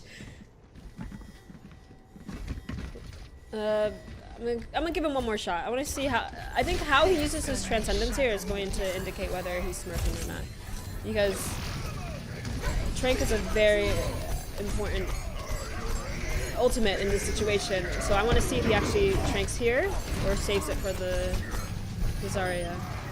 Okay. So I would have Tranked there personally as a Zen player. Like I said, if it's a losing fight, he could have turned that fight entirely around. The enemy Zarya is not even close to grab, so maybe his ult tracking's off as well, or hers. Let's see. Yeah, this is gonna reconfirm that I think their Widow's the Smurf. Okay. So I want to try to emphasize more on the blue team here, because I still am very unsure after the first fight. Right guy on the Tracer. Pretty good movement as Tracer. You know, he's not. Oh, great kill on the Ana there actually.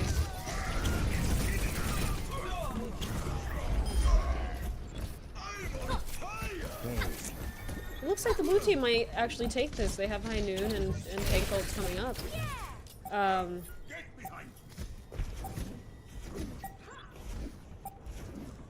I don't know if this Tracer... I don't think she's smurfing, but...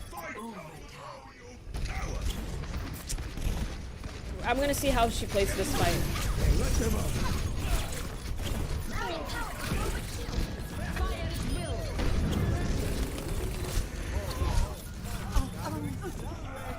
Okay.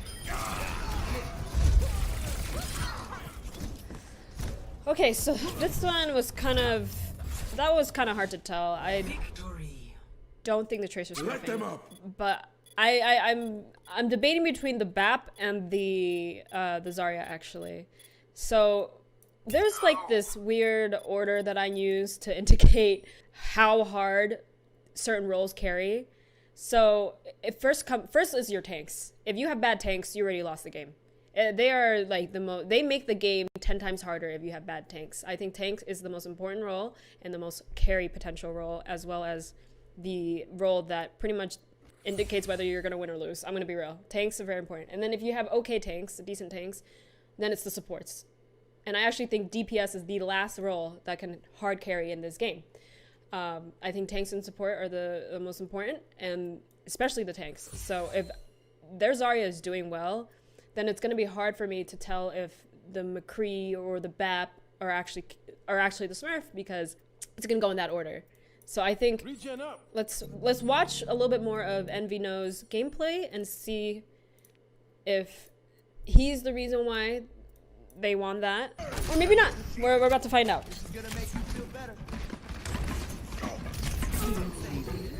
Okay, that's all right. He still has bubbles up, so great block by Munchkin. Okay, so this is what I mean.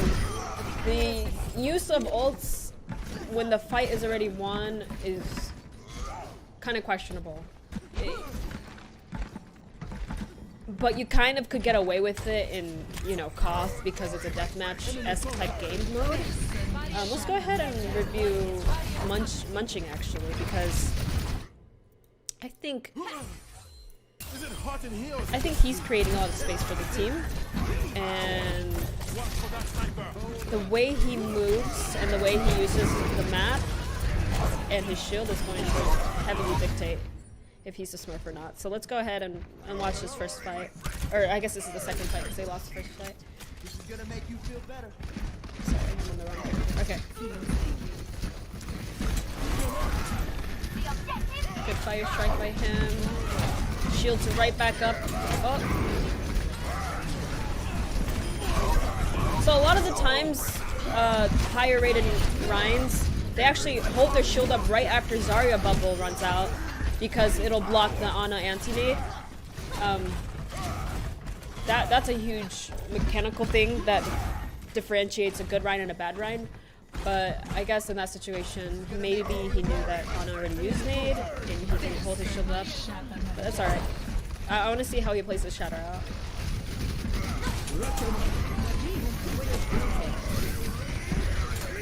So he's just massive shatter.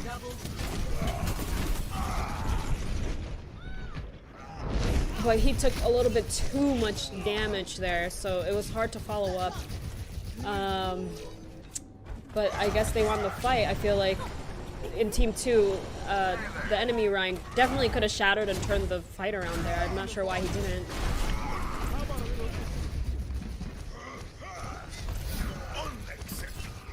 Okay. So he's playing a little bit passive. I feel like if he knew that the Tracer was going in right there, he definitely should have been more aggressive. That Tracer should not have been trying to post bomb solo.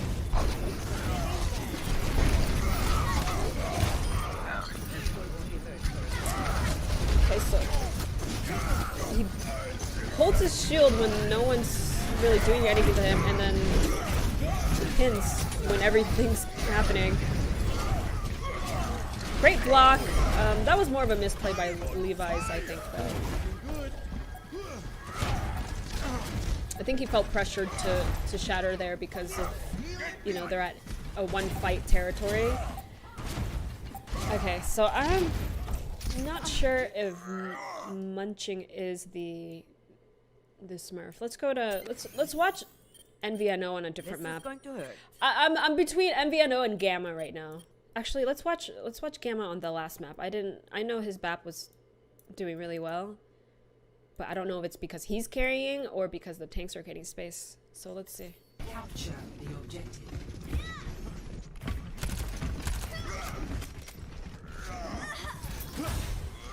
Poor Rye guy. It's always tough.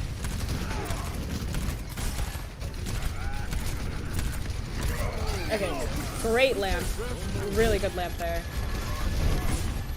And then he knew that... It seemed like he saw D.Va was matrixing and wasn't shooting into the matrix. So, very smart.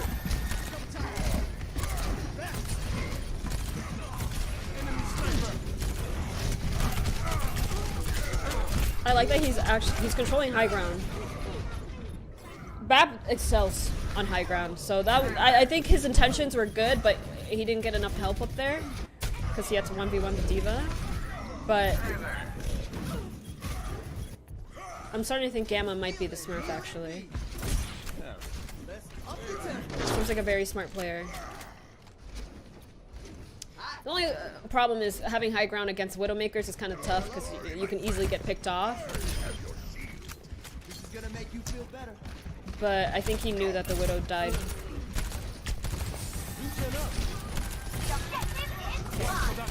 So I do that often as well, where I preemptively use my shift as BAP because the fight's about to happen. Okay, aggressively going on a kill on the Zen here. He is abusing that immortality. Wow. Okay. Really good play by the BAP. He got full value from that immortality field right there. Using it aggressively, picking off people that didn't have any shield. That was really smart. This is a really smart player. Really good aim as well.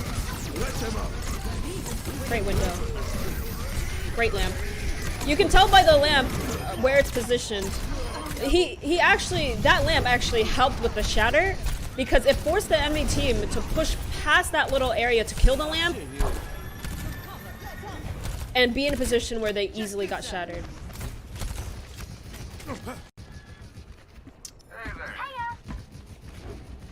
Yeah, I'm starting to think this one is the cooldowns. He didn't have to use shift there, but I think using shift preemptively, like almost like if you're running dive comp, you know, like right before the dive, so you can have that passive healing while the fight's going on. I think that's very, very good. Really good aim. He's definitely playing like a ranked player. But sometimes it's needed. Sometimes, you know, if you can take advantage of your lamp and use it to kill the enemy DPS, I think it's great. Especially in, like I said, this deathmatch type of game. Doing a great job at challenging Widow. Yeah, I think the BAP is... Let me just watch another map where he wasn't playing BAP and to see...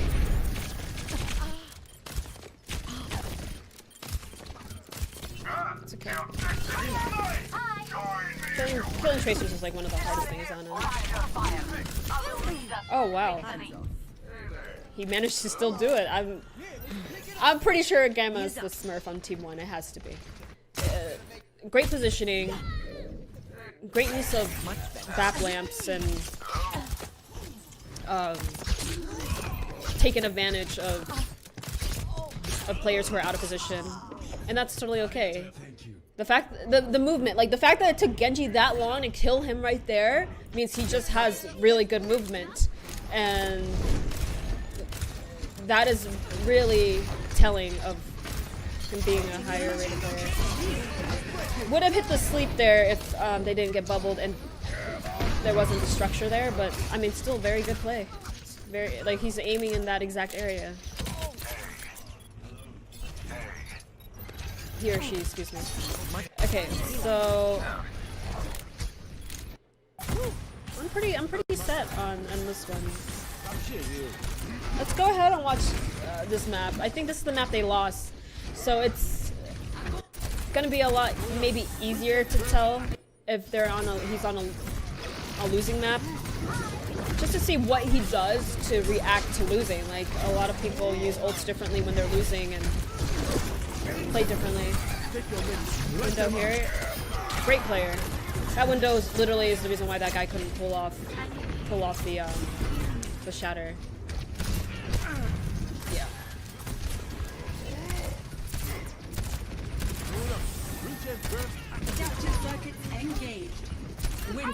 Really good positioning. A lot of lower SR players as support, they like to like kind of misposition themselves, and I do this sometimes too, where you misposition yourself to get off a heal. Like, you see someone critical and you freak out and you're just standing out in the open trying to get those heals off. But he doesn't do that, so yeah, I'm assuming this is the Smurf. I think I'm... Oh, that sucks. That Matrix was right there too. Yeah, I'm almost 100% sure that Gamma is the Smurf on the blue team. I'm actually glad I went back and reviewed each role because the blue team was it was kind of hard to tell, but now I'm getting more certain the more time I give each player. Let's see this fight actually. So yeah, Ana once again is all about positioning. Great sleep on the enemy Ana there. That's another thing. If you're playing Ana v Ana and you can try to like challenge the enemy Ana as much as you possibly can, it actually creates so much pressure and helps a ton because you might catch the enemy Ana in a situation where, you know, your team is just owning the Rhine, but their Ana's too busy like trying to survive and waste nade on you because you're challenging her. So because Ana's all about cooldowns. Great nano there. Yeah, I think this is the turn. Okay. And I want to double check on the red team as well, just to make sure that this person's smurfing, because like I said, Widowmaker can be all aim, no brain, but the Widows with the brain are actually hard carry games, and let's see if he was able to do so. Thank you. So taking a pretty aggressive off angle here. I mean, he's really close to the McCready. Yeah, I was gonna say he was really close to just getting flashbanged and on there. Okay.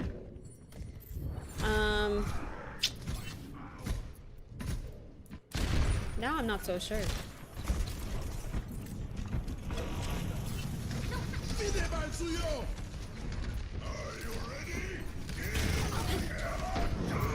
This is a good spot for Widow to be because of the angle as well as, oh, nice shot, as well as the minis right there.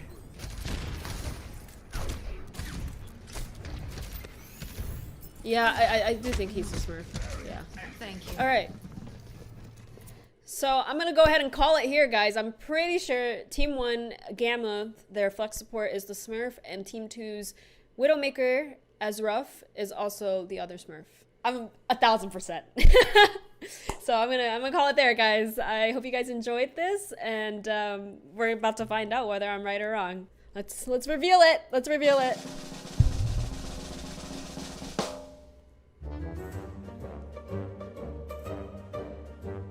Oh. What did I say? What did I say? I knew it! I knew it! I'm so good at this. I'm so good at this. Let's go!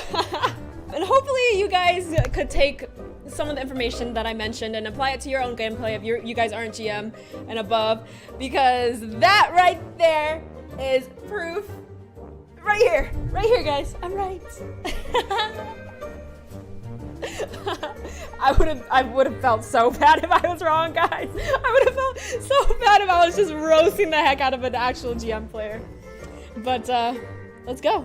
Thank you guys so much for tuning in, and if you guys want to check me out, I'm at twitch.tv/Fran, and shout out to Elahel for letting me do this. I actually had a ton of fun. I'm 1 for 1, excuse me, 100% win rate. Let's go, 100% win rate.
laying down the shatter. Let the bodies hit the floor. Uprising Academy at 95%. Right now with Hydra building up to this Bear Barrage so quickly. Oh, and asking. Double kill in the back with the pulse bomb from the high ground. Aerial assault with that mine. Impact, se escucha de abajo gritar campeón a Sky Foxes.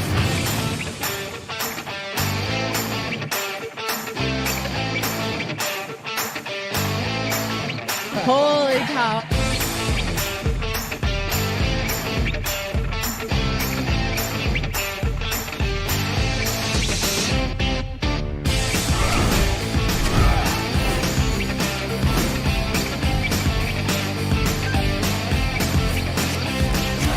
And after 42 consecutive losses, the Shanghai Dragons get their first win. 8 teams enter this weekend. Oh no, Reinhardt, what are you doing? We got a clip with minimal information. It's time to break it down. Speed, 25%. Go. Figure out what this man's SR is. Keep fighting until it's for sure lost. Winnable!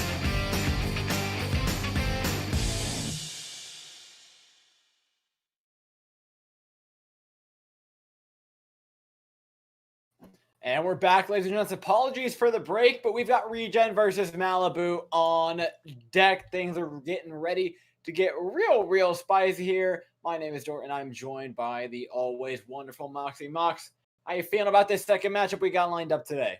I mean, I'm feeling pretty good, but if you look at Malibu's side, you've got to be feeling pretty nervous, though. We've done the maths, and we've both worked out they need to free and Regen tonight, otherwise they're just not going to be able to get into that contender spot. Yeah, considering their previous run, you definitely want to see some better numbers than these out of these guys. I mean, 1-2 currently. They beat Revival, lost to CLC, as well as another team like relatively closely here. It was 1-3 against Karasuno, but this is a team we expect to do way better. And given that pretty much their only chance of making it forward is to get 2 more wins, pray that Karasuno take a couple losses here and there, and you need to do all of that in 3-0 fashion. I mean, you need a miracle, but you also need to be playing at the top of your game. Malibu, we have to see them bring everything today. Meanwhile, Regen haven't been looking too hot themselves, though. But we do know this is a team that can pull it out of the bag. Chopper, Boat, Lava, Ship, Magic Maple, and CJ, all of these guys can play the roles that we're going to be seeing them come out. The problem with this team, though, is that they don't have a lot of flexibility when it comes to the heroes that they pick. Every single time we see these guys come out, it's on the exact same double shield, Genji, Ashe, Batiste, and Break. And with that same composition, we expect nothing less than it heading here into University. However, University also opens up the room to play a little bit of Brawl, mix it up. This control point is exactly where we expect things to get a little bit more dicey for these teams. It's where I expect that compositional diversity to play to their advantage. Yeah, if you have a look at what these guys run out on when it comes to those spawn doors opening, you've got to win that first fight. You can go with a little bit of diversity though, but you do open yourselves up to be at risk, to be behind in the entirety of the rest of the map. Because if you come out with something that isn't that vanilla pick and you get forced into your spawn room to swap off your composition, you will be behind in ult charge for every single fight afterwards. That's the last thing you want to be in the double shield versus double shield matchup here. But do we see a little bit of a change of things as Boat looks like he wants to lock a McCree, which could be an interesting change and put a lot more shield pressure onto Malibu. Well, remember, they aren't quite out of the spawn gates just yet. Putting in an extra little bit of CC is going to be necessary, though, especially if CJ's coming out on the Zenyatta. Nope, there we go, going to be onto the Batiste. But that does mean that he's going to have double the protection for when Eiko tries to pull out that immortality field. And that's the real threat. Eiko diving into the back line. Malibu will arrive first here, but they go straight for the main choke, whereas Regen set themselves up nicely in the little side room. It's all about drawing out that first immortality field. Until then, it's just poking with the dynamite. Neither of these teams want to move too far forward, but the pressure being applied. Regen are the first ones on the point. They're going to be punished for it. Boat goes down to a headshot from Wannabe. No damage for this team. The shields are going to get shredded through here. from Malibu. And with that, they're going to take the point over. I mean, Immortality Field foresight of Ultraviolet, but that is something that Regen just cannot capitalize on at the moment with that amplification matrix being up, and they're having to try and vacate at this point as quickly and seamlessly as they possibly can. Magic Maple will be hitting that rally. You can go for the recontest, especially with both being so close to Deadeye, but it's Chopper who's got to come in big with this blade. Gonna be real scared of Chopper's blade, but it has 20% to go. Until then, it's free reign for Malibu. We're gonna take out the main tank and push him right back into spawn. And remember, double shield fights, though, they last for so long. Malibu already a quarter of the way to the point percentages that they need before we see that next part of Oasis pop up. And now, Regen are going to have a real tough time getting back on to this point with the array of ultimates that are up for Malibu. Bob, Blade, Rally, all of these you can just plonk straight into the fight, and poor Regen just have to take the damage. You don't have much of a choice, but what they do have is space to work with right now. In comes the hold, in comes the blade. He got his dash canceled though. Boat gets the shot onto him. Chopper comes in to clean up. Regen are going to have their first point of the day if they can just clean up these last 4 members on point. Cedro not going to be using that supercharger in this next fight, but the point still has not been flipped, though. And the longer it takes, the more percentage Malibu get to gain. Yeah, at 67%, things are already looking great for them. And they managed to hold on to a couple of ultimates to boot. Sigma Flux is going to be the thing that really breaks the camel's back if CJ is forced to use that Immortality Field too early. And that's going to be what Cedro and Ultraviolet both are trying to do in this next fight. That Batiste has got to have a metal of steel if he wants to keep his team alive.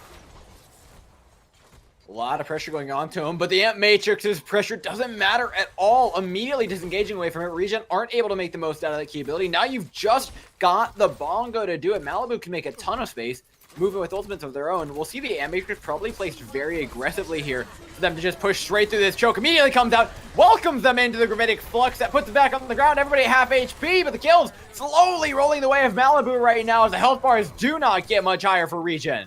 Oh, both trying to pop the Deadeye to buy as much point percentage for Regen as they possibly can. But it's just not going to be enough. Malibu already on that point. Gonna be going for a very fast flip. And though, Cedro was able to keep a hold of supercharges. So Eiko's blade is going to be really big. Boat's going to be off the McCree as well. So you've got the coach gun to try and push the Genji off. But that is not the same certainty as if a flashbang connects. Absolutely not, but it's do or die here for him as it's final fight territory. Starting things off with a Bongo, it's going to be Malibu just trying to get Eiko and Wannabe charged up. We will see the Bob Blade combo, most likely Bob into the backline, stopping them from getting out and away from Eiko's blade. That is basically just an inevitability at this point. Cedro going down, it's certainly anything but. Critic Flux connects onto everybody. Regen are going to get the point back, Moxie. Malibu keeping a hold of their ultimates, even though they only needed to win that last fight, and now Regen can stick themselves onto this point. They just need to buy a little bit more time until Lava is able to hit those supercharges. But even if Chopper has to blade, he's still going to be on that same line as Eiko. Cedro used those supercharges in that last fight. The only way Malibu can have this blade being impactful is if Wannabe chucks that bob in at the same time. Or that happens. Oh my god, Moxie. Oh, the stagger. Oh, Fish Cake is right below them. The bricks completely cut off right now. Don't tell them. They're the not going to notice. There. Your team are going to be able to move onto the staircase and then you just pop out, you know? And you pop that rally. Because really, Regen aren't pressing the advantage that they had. No, but Malibu are going to push onto the point that they used to have. Final fight. One of these teams is going down. Eiko's blade connect onto one. Gravitic Flux will save them for the time being from Chopper doing up his namesake, two-man Bob, and that's the point cleaned up here for Malibu. Couple of kills traded back, though. Both still popping off in the ashes. The point takes over. Overtime's going to take down. If they could just take down that main tank, they could secure themselves this map.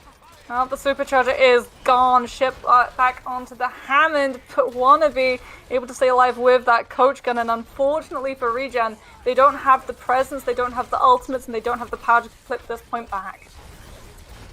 Not looking great for him. Up on the ball, trying to stall as much as they can. Lob's coming in on a Winston, but the objective secured here for Malibu. Sets them at a 1-0 lead here on Oasis. Someone from the side of Regen was not watching that kill feed when that break stays underneath the staircase. If you'd been able to identify that that off support had been cut off from the rest of the team, and you go for the engagement, you go for the punish, you either deny the off support's existence in that next fight, or you force the rally out of the Brigida, and that was how Malibu initiated back onto that fight. That was how they had so much sustainability. As soon as that rally gets popped, all of Regen just scurry. They scarper back on. And unfortunately, they give up the ground that they really should not have given up. It's a different map, though. And so hopefully, if they see that Brigida separated from the team again, the punishment will be there. Different maps, Mox. Same compositions, though. It's Ashe, Genji, Double Shield, all around here. Neither of these teams want to shift from the meta. But already, Malibu are being gifted the high ground that they're going to take a lot of control of. If they can just get their Orisa over here, this is going to be a fantastic position for them to be in. Well, they'll have the high ground, but remember, they've also got to contest that point when it comes through. If either of these teams just gets to walk on, then that is unacceptable, because the longer this fight goes on, if you've got control of that point, the more you're laughing, because the more point percentage you're accruing. And with the point nearly ticked over here, it forces Regen to come in and touch, forces out their Immortality Field as well. CJ and Magic Maple doing everything in their power to keep this team up, but they absolutely can't. Lava falls. Echo as well, they'll trade it out here. The Genji don't want them to finish off these kills. This fight is getting sloppier and sloppier by the second, but Malibu currently up one player and with Ship down, they are poised to try and take this fight. He does have Amplification Matrix, but you're not in the position to use it. And that should be Malibu able to walk away with this fight. They've just got to clear Chopper off the board, and that is the Genji gone. The point percentage can begin to pick up. And Regen are going to struggle getting back into any of these engagements. Even if Malibu don't go for the high ground, they've still got the Amp Matrix. They can still drop that straight onto main. And the team are just going to have to wait it out until it runs away. And waiting is the name of the game. Or you can challenge with your own Amp Matrix. Great Immortality Field, though, from Ultraviolet. Out of LOS, keeps the entire team alive. Now they can look for a re-engage along the side using that entire bank of ultimates they've built up. The Bob's in, doing a ton of damage. The Critic Flex throws Ship right in the line of fire. Ultraviolet's going to finish off Lava, and with that, it's going to be Regen going back to spawn, but with a couple of ultimates coming online. They'll have the blades. Unfortunately, Lava's not been able to do anywhere near the amount of damage as Cedro, and so the supercharger is just not there. Neither is the Sigma Flux. So the only way that this blade is going to have any sort of impact is if you burn two ultimates to set it up, the Rally and the Bob, to give yourself sustainability and cut off Malibu. Bob's in, but the Bob got halted behind all those shields. Now Chopper has to come in, do it with just the blade. Doesn't get much of anything, although the rally has to be popped by Fishcase just to keep everybody alive. The health bars are pretty healthy until they get slammed to the ground. Boat finishes off Echo, looking for more value, but can't quite find it here as Malibu are staggering out, trying to get as much percentage out of this as they can. And I mean, it could be a very fast flip, given what Regen had to put in just to get the fight into their favor. So many ultimates. In fact, they've only got the supercharger and the amplification matrix that will be coming up online for them. Good thing is that they'll have the high ground, and that is prime position to use those to burn off as many seconds as you possibly can. Until then, it's going to be up to Boat to try and race his way to this spot, because if Wannabe hits that one first, Aldo are going to have all the aggression they need. Well, they're starting off with aggression here with an amplification matrix burning down the health bar of Lava, ironically enough. Great amplification matrix, but they need to be able to finish up on that value. In comes the Bob, you said, with such a threat. Odo drops down half HP, but the damage is just too much. Dynamite over top, though, looks to even things out from Boat, but he just can't match the damage that Malibu are pumping out. 88% Mox. It is last fight territory for Regen. Yeah, so Malibu actually did a very good job of making sure that the ultimates Regen had to play with, they just weren't allowed to use. CJ was using Amplification Matrix just to keep his team alive, because Malibu took the side entrance, they took the one natural cover where they can hide, and now it's the final fight. Regen can't even get in to touch, and Malibu get to walk away with Oasis underneath their belt. And one map up is exactly what we want to see from Malibu. Remember, they are looking for a 3-0 victory to try and send themselves into Contenders. Of course, they still have to do a little bit more after this, but they've started off nicely. Regen, though, need to find a little bit more of a way into this. We'll talk about what we expect from them and what we want to see from them after a short little break.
Ladies and gents, we're back and getting ready here for map 2 of Regen versus Malibu. Malibu currently up 1-0, recapping everything. We saw a double shield pretty much everywhere. A little bit of McCree mixed in there, however, didn't do all that much for him on University. Regen now have to find a way back in on a new map. Moxie, what do you expect to see on Volsky, and what do you want to see out of Regen to try and get them up to a map? Okay, well, starting off, what I want to see from Regen is a composition that they're actually going to stick with. It's an absolute killer when you're going up against double shields, so whoever hits those ultimates first tends to be the winner of those team fights 99% of the time. And so if you lose a fight and you're swapping off your composition, not only have you lost that fight, you're also going to lose the next one because you just don't have the ultimates to stand up to the other side. So no matter what Regen come out with, they've got to stick with it until those ultimates are online and they've had a decent go, rather than just coming in with those basic abilities. Whether that means you come out of the gates with just meta vanilla, or whether or not you mix it up with that Zarya, with that Winston, whatever it is, it's got to be permanent. Absolutely, and I think ultimate efficiency has been a real problem for Regen as well. They're getting less done with more ultimates than Malibu. Malibu are being very efficient. They're rolling their ultimate economy because of that. And so we're seeing them come out with amplification matrix skills, and we're seeing them come out with gravitic flux skills. Meanwhile, with Regen, it's usually been the blade, the bob, and the grav thrown all into one fight, and then they have nothing for the next, which Malibu are very clearly exploiting here. But Malibu look to run a different composition of their own.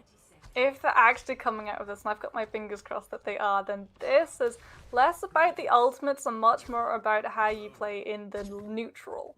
When you have that Winston, when you have the Zarya, if you're able to get your cooldowns and cycle those bubble usages, though, then that Winston is going to be staying alive every single second of this map. And not only that, he's going to be allowing Ultraviolet to hit those nanos pretty much every single fight. And that means if you're Regen, you've got to protect your backline. CJ is going to be so vulnerable on that Batiste. And the single second this composition spots out Immortality Field going down too early, they will collapse and they will punish. But there's a pretty big opening for Regen, right? Malibu have to pull off a couple successful dives to draw out these resources, right? Immortality Field is not just going to be thrown out on the first dive. There's a risk of losing players just like that every time they do this until they draw out that Immortality Field. And you've got Boat on the Ashe as well. So the Winston, he can get in, he can jump, but he's just going to get coach gunned straight off the platform, and all of that bubble rotation goes to absolute naught. They can continue to do this, though. They're getting away. They haven't lost any other players. Remember, this neutral game is great for Regen. Malibu are always risking, but once they hit the Primal Rage, once they get out that Immortality Field, everything gets rougher for Regen. Especially once Ultraviolet hits that nano, and so close. That's the one thing that will force CJ to pop part with that Immortality Field a couple of seconds too early. Not to mention the fact they're taking the point over here. They're going to get a tick for free. And with this, Regen are going to have to eventually move in. The Immortality Field still hasn't been used, but they've got the Nano. They have the Primal Rage. Everything's online. Malibu have gotten far enough and haven't been punished enough. They're going to win this fight. And they don't even really need to use an ultimate outside of that nano. Because Regen was so reluctant to use Immortality Field, and instead gave up ground so that they didn't risk losing their health bars. And going in, that means Malibu are already so well equipped to deal with this next push. The only way that Regen are going to be able to stop this team is if Ship is able to pick up that Winston, pick up that Genji, and dunk them into the ground. Otherwise, that's where his team are going to be finding themselves in a couple of seconds. Not to mention the fact that there's always just the looming threat of Wannabe and the EMP. Malibu look to do the same exact thing here and slowly draw out the utility. Cedro goes in, Gravitic Flux onto the Monkey. Cedro doesn't pop the Primal Rage to keep himself alive. Just going to wait out that one ability and allow Regen to take this fight, get away, and try and wait for that ultimate combo of EMP, Blade, Nano, and Grab. And I mean, you've done your job as well. You may be losing this fight, but you've drawn out that ultimate from the Sigma, which means Aco's Blade can be huge. And if Malibu really lean into it, that Graviton, that EMP, that Blade, Ultraviolet's even going to have a Nano. Everything a Genji main could ask for is going to be served up to him right on the silver platter. There's a big if though, Mox. That's if they win this fight, or if they lose this fight, more like Regen are at an obscenely large advantage. Malibu have every advantage they could ever want, though. This is as good as it gets as we look for the EMP to come in from Wannabe to start things off. How long are they going to wait? D-Cloaks in the back line, and there it is! No! He is so patient with this. Finally onto the back line it goes. Popping in, Aiko with the blade. The Graviton to finish things off. Looking to get himself a nice little 4-piece dinner. Only 3, though, for him. Might be going starving tonight, but not by too much. 3:45 on the clock here. Looking to take this point over. A hack on a ship, and that's just sad to watch. The ball goes down the hamster as well. A little bit of animal cruelty to top things off. Malibu are set to take over point B with a pretty healthy time bank as well, Moxie. You just needed that one fight win, and even the Regen are trying to stagger themselves at the moment. There's Wannabe on the Sombra that is the bane of their existence, because look at the 3 heroes that they came out on. Tracer, Doomfist, Hammond. Sombra sees those heroes and she sees a snack. As soon as any of those 3 get hacked up, though, they are absolutely useless to stand on that point. I mean, this is one of the reasons why, personally for me, I think the Winston Zarya with specifically Sombra Genji might be one of my favorite compositions in the game. It offers you so many win conditions, right? You can start your ult roll and then win a fight with Nano Blade, followed by Grav, followed by Pulse Bomb, or followed by a Blade. And it's just so many different ways to win the game with just your ultimates. And I feel like that's where Malibu have been coming out on top. It's the same thing we saw on the previous map. They have the advantage in ultimate efficiency. There, they didn't have to be efficient. They just had to make all 6 of them count. But Regen are coming in. Their push is almost guaranteed to be slower because the double shield just takes forever to actually take this space. And it doesn't have anywhere near as many win conditions either. Think of all of the ways that Malibu can approach it. You listed just a few. You talked about the Nano Blade, but you don't necessarily need the Nano Blade. You can just nano the monkey, and that's why I personally adore to see the Winston Zarya too. It is the mix of old dive tactics where you nano the Winston, and he's the one that goes in and creates that space and draws out so much utility to deal with. Previously it would be things like a sleep dart, but now it's immortality field. And that means that the Genji doesn't have to have the nano behind him for that blade to actually find value, because you don't have those seconds where the Genji goes in, has to cut through the deployable, leaves himself vulnerable to so many forms of CC, and then just gets ejected from the fight. But before, we have to like rewind all the way back before then, because that's where Regen made their big mistake. You need to shut down, specifically the Genji Sombra version of this composition, early. Because you saw how much Seeger was poking. You saw how much Odd was poking. They got the Primal Rage up. They won the first fight with Nano onto the Winston. And then you have things like Nano Blade for the second fight. And then you roll that into an EMP, which rolls into a Graviton, which rolls into another Blade, which rolls into another EMP, which rolls into another Graviton. And once you let this composition get out of control, it's effectively going to be just a win more machine. Regen didn't identify their option to win that early by committing an immortality field and getting aggressive. Therefore, they're going to get punished for it. Now on the attack, though, they can control that aggression a little bit more, because on attack, you're going to be controlling the pace of the game. We just need to see them be willing enough to do so. We've got to see those immortality fields coming out from CJ at the right time, but as well as that, we've also got to see a shutdown on this dive, because that is exactly what Malibu are going to be putting their defense on. Dive! And if the Sombra gets to run amok, if the Genji does not get shut down, then we are not going to get to see Regen move past this first choke, because the Batiste is just going to be gone. You can actually see Boat sticking on the Symmetra means that they are going to be trying to go for a little bit of teleporter shenanigans, but left at the doors right now because CJ got hacked, delaying your push, and now Malibu can adapt. I do like this, though. It's a good option to try and take the high ground. It forces the Winston, but it's the same exact position that they were in when they lost the point earlier. Trying desperately to hold on this high ground. Let's see if they can correct their mistakes this time, though, as they're moving in with the Sombra. Seedro is taking a ton of damage, but doesn't go down there. That's huge. There's the peel from the team that's just not there, though, for Odd. And that means that Regen can finally get a little bit of presence in these fights and start rolling their way into that ult economy advantage. They were so near to being able to draw that one back, but since you're not able to, yeah, the snowball potential is crazy here from Regen. You're coming in with Blade, possibly Rally, Amp Matrix. You're building your way towards an EMP to top things off. Meanwhile, Malibu have next to nothing.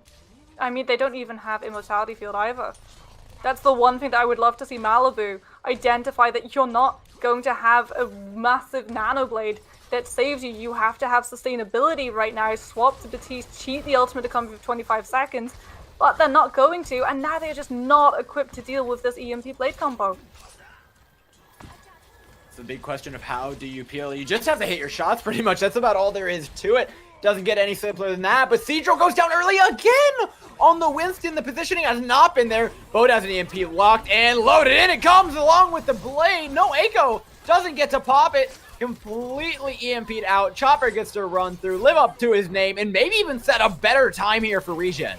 Eiko just taken out before he can try to go for that blade. Wannabe trying to build up towards that EMP. If Malibu are able to get that online, that's where they can make the comeback. But until then, it is just staggers. And not great ones either. You're still a minute and a half ahead. Eiko's been hacked through the blade. He does get one, though, living for a fairly long time. Immortality Field is here for Regen to keep them up, keep them going. The stagger's going on a lot longer than they thought, though. They're hacked. They're taking a ton of damage. This could be Malibu stabilizing off the back of Eiko. EMP as well. Remember, Eiko was able to get in and get one pick, but that set the stage for Wannabe's EMP. And that's when the tide turns. When you're completely denied your abilities, but that is going to be available for Regen in this next fight. And even though Eiko is blistering towards that next blade charge, he's still going to be useless. More useless than wet paper if that EMP connects onto him, whether he's blading or not. I mean, it's the exact same combo that they came in with last time. We've cycled the ultimates fully. The same situation this time, though. Odd has the grab to try and counter, though they don't have the Sombra anymore. Going down early again. They're just bleeding out players. The grabs there are a ton of damage, but the Immortality Field keeps them up. Cedro goes down. The health bars are able to be reset here for Regen, and they're looking to finally take over this point. No staggers are going to stop them from this one. Eiko's blade might, but he's not able to get that in time. And we will see the second round of Volskaya for both of these guys. And we talked about it. I worried that Malibu not running that Batiste would really hinder them in the long game. Because you are relying on your Genji making a statement. That's the reason why you're running the Ana. It's not for the anti-nades. It's to get the nano boost there, to give Eiko that little bit of an extra leg up so he's got that sustainability, so you don't necessarily have to force the Batiste to part with Immortality Field if you send him through with that extra little bit of padding. However, what that means is you are sacrificing Immortality Field for your team. And that is just not good enough because you don't have the outplay potential. Unless you have that aggression, unless you've got that ultimate already built up, then EMP is going to absolutely cripple you. Well, they're going for the EMP win composition again. What this is going to allow them to do is move on to that second point should they capture the first. There's almost no way they have EMP up specifically for the first point, but if they get first, they're almost guaranteed to roll a second. This is a big gamble from Malibu, and Regen, maybe they fixed up this the way they want to hold on A. I mean, it may be the same composition that Malibu are running, but it's going to be the same composition from Regen, and they've got that additional little bit of safety. Yes, the Batiste is very vulnerable if he gets dove on, but you will still have that Immortality Field to try and put a stop to these snowballs. A real threat, but no amount of Immortality Field saved him in the previous round. Doesn't look like it will this time. Same exact dive, same exact bubbles as we expect to come out from Malibu. This time, though, it's Regen getting a lot more aggressive on top of it, pushing into the mini room. Although this may have been too much. They move to the low ground. They take out Eiko, but that main tank is still there, still charging away. Same as Wallaby, working their way up to the ultimates. 1 minute 23 seconds, so they can't afford to wait too long. Ultraviolet needs to hit that nano boost, but Cedro does not want to be taking too much damage, where it goes from that face tanking to a straight up feed. 65% to the nano here. It's all that we're tracking are the ultimates from Malibu. When those come online, it hits the fan for Regen. Waiting for the right opportunity. Up onto high ground. Great halt by Lava. Pulled him down, but the damage isn't there to follow up. Good hack to keep him alive by Wannabe. Can they follow this up, though? The nano's finally there. They're all clumped up. The damage is effectively going to be amped big time, but CJ has an amplification matrix to void them away. Now, if they could just follow up on that, they're going to be beautifully set up. The Ash off into the water. Cedro has a huge Primal Rage in the room here. And can he get one more? Maybe, maybe not, but the damage has been done, Moxie, and they've got ultimates to boot. Oh, you locked yourself into a side room with a raging animal. That is just a big old no-no in Overwatch. Because it completely negated the Batiste amplification matrix. And now Malibu are in firm control of this next fight because they've got snowball potential. They're going to have EMP. Eiko's going to have that blade. You don't need the nano boost because you've got the graviton to secure all of regen in one tasty, cozy bundle. The only thing that's going to stop these guys from picking up this point is if CJ is able to come in with that immortality field, buying Ship the time to set up this flux. Yeah, there is the option of Ship actually hiding and trying to avoid the EMP in favor of trying to get the Gravitic Flux out, but he's being forced out into the open. He effectively has to eat this one. Wannabe knows what they have to counter. Holding on to the EMP right now. Ship tries to peel, does manage to avoid at least that much, but now the EMP comes out. Now we're looking for Malibu to clean up. If they can't do it here, they never will. CJ trades on this. Oh my goodness. Malibu stopped him right in their tracks. They used so much there and still didn't get it, Moxie. Ultraviolet went down. EMP had to be used as peel to try to save the main support to keep Regen from getting into that tasty backline, because if the Ana falls, so too does the rest of the composition. Break is not going to be enough to sustain a dive, especially a dive that Malibu were playing so aggressively far forward. And they just lose any momentum that they could have had with those three ultimates when that backline crumbles. I would have so much rather seen the EMP engage followed by Blade. I think it would have been much better for them trying to actually clean things up. And yes, it maybe doesn't guarantee you the staggers nearly as well, but it guarantees you a tick or two. And with 2 minutes on the clock, that's what you're looking for. One thing I'm looking for from Malibu, though, is for them to hold on to this first point a lot better. Maybe even swap back over to the double shield, because that's going to be excellent at killing time, and maybe even just taking these 2 minutes off the clock to begin with. And it's all going to come down to the difference of who's able to pick up A faster. Both of these guys have been slouching when it comes to that A defense on Volskaya. Both of these guys were able to pick them up at a breakneck pace. And so if Malibu are able to change that one thing, because that was a difference we did not really get to see coming out from Regen. They gave up A very, very quickly. If Malibu are able to improve upon that, then they are setting themselves up as best as they possibly can for this Volskaya defense. Well, there's a very clear win condition here for Regen. Go sit on that B point a little bit longer and take away Malibu's hopes and dreams of actually making it past this group and on into Contenders. Remember, they got smacked down. This is a team that went, I believe, if memory serves me correct, undefeated in last Contenders trials. This is not a great run for them. I'd love to see some stabilization. They're back on the Winston Zarya, though, and I don't think I agree with this nearly as much, Moxie. Well, this is probably why their run this trials has not been as successful as the last one. It takes a very long time to hit those big win conditions. Unless the dive is able to instantly get in and instantly get a pick, you are just going to be batted out by an immortality field. You're going to be so far behind if you even manage to get out alive. And then you've still got 2 minutes 15 seconds to try to build up to this EMP, to this blade, to this graviton. Otherwise your composition is just relying on niche conditions. Wannabe's been caught out. Oh no, you've already lost a Sombra. Those ultimate charges are not going to be coming in. The EMP, the one win condition you wanted, is now gone. I almost want to just see a swap right now from Wannabe. Get off that. Go on Tracer. Yeah. Regen now a position in the Mega Room. They can look to try and reset off of this one. Start pushing onto the point. Chip away at Cedro's health bar, which is by no means infinite at this point. Esports barely have a line of sight on him. The Winston bound to go down right here, right now. Chopper finishes him off. The point beginning to take over for Regen. It's going to have to be Malibu either stabilizing here off the back of Eiko alone or holding for B for a very long time. Eiko finds himself one on a boat, a second on Magic Maple. Has he done the same thing again? It's exactly what happened on B earlier. They will go for a recontest on this. Zarya and Honor completely cut off. Eiko's going to have the blade to try and clean this one up. Just one dash through, and he could do it. Over chop, swing straight to the Sigma, the hack onto the man who could have accretioned it to stop it. A beautiful combo by Wannabe, and it looks like Malibu may just hold on here. Eiko had the blade but was not able to go for as many kills as he wanted though because Ultraviolet is down. And CJ still being alive with the immortality field means Regen have the sustainability that Malibu wishes they had right now, and that gamble putting Blade in is about to haunt this team well into their nightmares though, because Chopper's got a blade and unfortunately Malibu have nothing outside of a shield bash and a sleep dart to currently put in his way. It is a race to that EMP for Wannabe. The EMP looks like it's going to be online. The double shield takes forever to take this space. Ultraviolet can use the nano on Cedro to effectively buy time or maybe even win this fight outright. This is dead even in my eyes right now. Cedro dives in with the help of the nano, has the primal rage to save himself should it need be.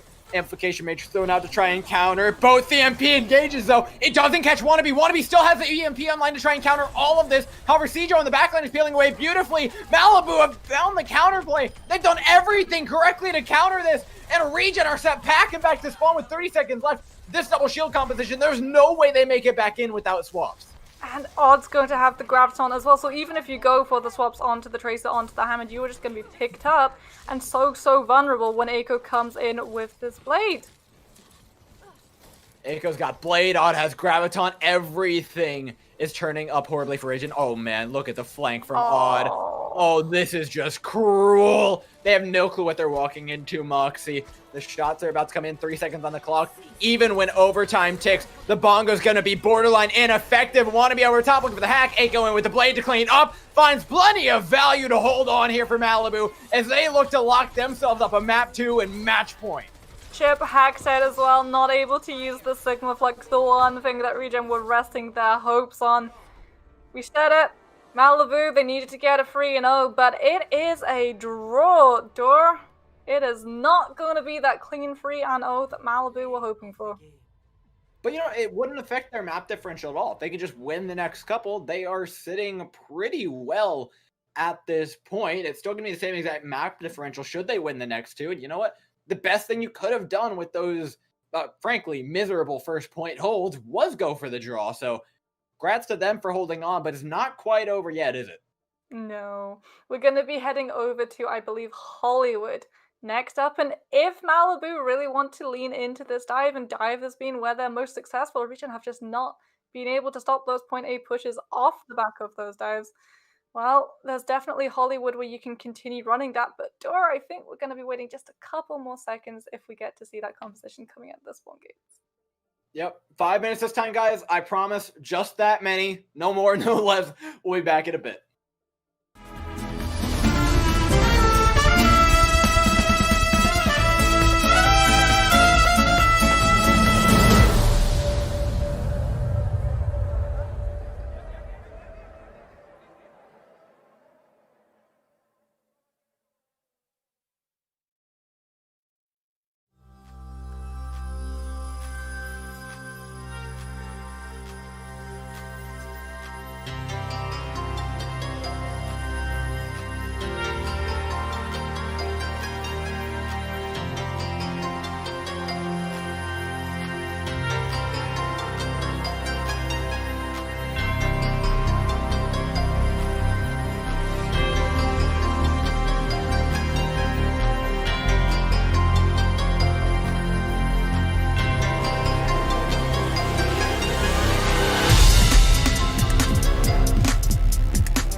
back. Promised a quick one. That time it actually was.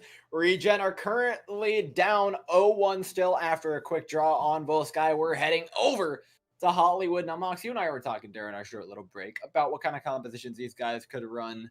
Why don't you kind of run through that conversation? Because I think that Malibu could go for the dive on the attack and then swap over to double shield for the defense, but they could go either way. They seem like a very flexible team. I mean, we were both like talking about what we wanted to see Malibu when it comes to that defense, and both of us, I think it can be summed up in very short words of just play double shields. Defensive dive is extremely hard to pull off, and we are seeing a very fast point take from the side of Regen when they're running into that defensive dive because they've just been able to handle it much better. Malibu's grasp on dive when they're attacking is next to none, is absolutely excellent. But as soon as those sides get swapped or dive, the wheels of this composition, it just falls completely off because the Sombra's just being punished.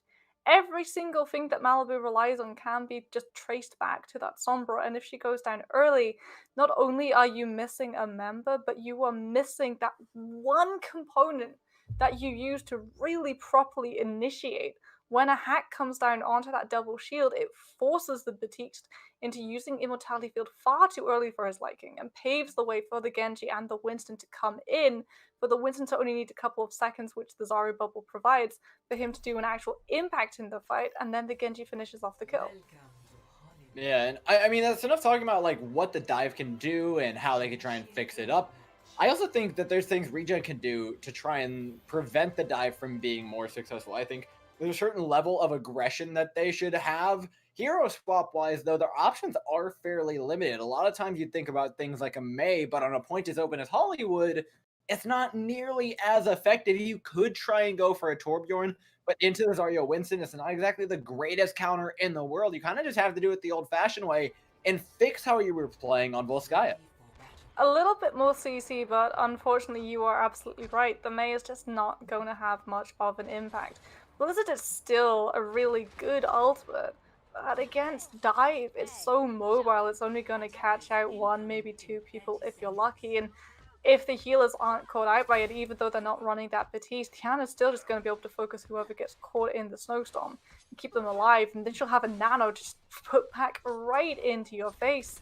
Honestly, the only way that I can see Regen fixing this off the back of hero swaps is by trying to put that McCree back in, but then you're cheating yourself out of your best way of controlling how the front line tries to engage, because you don't have those dynamites, you can't force them into the space where they really don't want to be standing.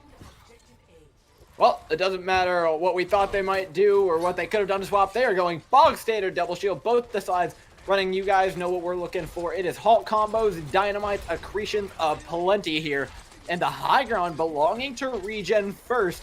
Malibu now have to push around through the stair corridor possibly to regain control of that before they move to point. No, they're going straight to point first. They're doing it the old-fashioned way. Mono here as both tanks line up. The Orisa is losing their shields immediately. Lava is the first to go down by the dynamite of Wannabe. And off that, Regen alone should be able to push this advantage. Copper in the back line cleans up one, but not much more than that. Malibu have managed to see it over the point. Again, CJ is so reluctant to put in these immortality fields. And normally that's something we applaud, but not when it means losing your Orisa. Ultimates won't have been built up in this first fight. You can afford to put that 25-second cooldown in so that you can actually keep yourself standing. If that Orisa falls, all of your control, all of those halts, all of the impact that you're going to be seeing for Malibu right now is absolutely diminished. Look at the ult charges between these two players. And yes, it's not that much of a difference though, but when it comes down to that race, Malibu have a leg up. They've got the high ground. They can run away with this poke battle. Yeah, on pretty much every single hero, they have that same advantage. The shields are going to be going down. They can retake this high ground. So much value. Not to mention, Boat just got staggered out big time. And Boat was one of the closest members of Regen to hitting those ultimates. Chopper is able to even things out. But remember, Malibu will be coming in with the faster respawns. They also had the ultimates that we talked about, Mox, and they're going to clean up with just a Gravitic Flux. And that's all they need to use, and they've still got this high ground. This payload can continue to move. Regen will be coming in with a very powerful combination though, and we've seen these guys heavily invest to make sure that a fight goes in their favor. Sigma, Flux, Bob, and Blade, you can combo all of those up and nothing, not even that Immortality Field will be able to save you, but if you lose this fight, you're just not going to be set up for the next couple. Thing is, I'm looking for a counter blade from Malibu. Eiko still has it. Seadra's looking to pop the super blade and get in big time. Up comes Chopper, dueling dragons in the sky. Who's bigger? Eiko with one, Chopper with another, trading right on back. Anything you can do, he can do better. Actually, maybe the Bob does it better. Finds himself a little bit of action. 3:51 on the clock, though, and that card is mighty close to B. And they put in so much. This is what I was worried about. They had to invest 3 ultimates in that, and so now their defense all hangs in the balance of Amplification Matrix and Supercharged. You have to be able to do enough damage that you can close the distance for both between Wannabe to actually have an impact, to not have just put those ultimates in to lose the fight immediately after. It's always a threat, but they have the high ground, Moxie, and that's going to be so hard to actually remove them from. Malibu can't actually do that. Amp Matrix out, Halt combos in, but not any value found for Malibu. It's effectively just going to be a few seconds off the clock for him. It's just going to be the poke damage coming out from Malibu as they wait CJ's Amplification Matrix and they can move in with one of their own now. But the bongo's there to back it up. Dead even damage for both these teams, but a dynamite over top from Wannabe is massive. The health bar is even lower now. Malibu have pushed through. They've gotten the Immortality Field out, and now we see players start to fall, but no Regen come counter engage. Beautifully done by Lava, who is pumping out damage like none other on the Orisa. And they've got their Wink Edition again. Those 3 ultimates, the Sigma Flux, the Bob, and the Blade, the tried and tested combination. And we know that they can take the high ground. CJ is going to be a lot closer to Amplification Matrix than he was the last time around. And they can turn that one ultimate into just snowballing the ultimate economy into their favor because you have high ground, you get prime position to shoot, to spam. And that means you can outlap Malibus who are just left shooting at the clouds. Malibu low on ultimates and low on hope right about now. But, Moxie, if they can find their way into a Halt combo that ends in a pick, they could win. The Halt's there, the accretion isn't quite. Chopper gets one. Easily one fight there from Regen, but they committed everything. Tried and tested, but unfortunately, they also committed Amplification Matrix in that combination as well. That was the reason why Regen were able to keep a hold of the high ground, keep that next fight in their favor, even though they pumped in 3 ultimates the last time we saw those cycled. Now, you don't have that. You don't have anything that you can use as a springboard to bounce your way back into ultimate economy favor, and Malibu are going to be sensing that weakness. They're going to be coming in with ultimates of their own. Regen are not going to have that prime position they once had. No, they only really have the high ground to work with here. More Halt combinations and almost guaranteed dynamites from both, but being able to convert that damage is far from easy. As the Amplification Matrix is dropped, they're running out of space to work with. Eiko's live in the back line, goes down to Chopper. Gets traded out for Lava, though, and I would 100% take that trade for Malibu. There's not a main tank in your way. No more shield that you got to be shooting past. No, no, no. Wannabe can now shoot through the enemy's HP bars. Just need to take down one more before they can consider this one almost guaranteed. The Genji's still alive, doing damage to the back line. Regen are slowly finding their way back into this one, but Malibu have shut that down immediately. They had to put in both of their tanks' ultimates, though, because Ultraviolet actually went down before that fight properly started. Chopper separates himself from the fray, hunts down the Batiste, denies Immortality Field, and forces Malibu to make up for that main support's absence with aggression. And this means that Regen, now they will have point C. If they win a single fight on point C, they get to establish themselves on the high ground, get to establish themselves as the head of that ultimate economy, and they're already in the lead when it comes to those. Well, it's looking to change that. Regen right now pushing into the Amplification Matrix for Malibu, denying that ultimate any value. They have a Bob to try and zone it off as well. Deny this rally any sort of value. Want to be over top of the Dynamite Connect. Lava falls. That's getting bloody real quick. So much damage being thrown out. But it's Seadra holding on to the front line right now, being the strong tank that Malibu need to siege forward onto the end of C. Regen going to be holding on to a couple of ultimates, though. And even though Malibu will have a Blade and Amplification Matrix of their own, it's still not going to be the star power. That all falls down to Odd with the Sigma Flux. He can deny this contest entirely if Regen are even going to be able to touch. Oh, the blades in as well. Bob, Gravitic Flux. There's too much here for Malibu. They're going to throw out everything in the kitchen sink. Chopper trades one back, though. It's a bit of a way into a fight.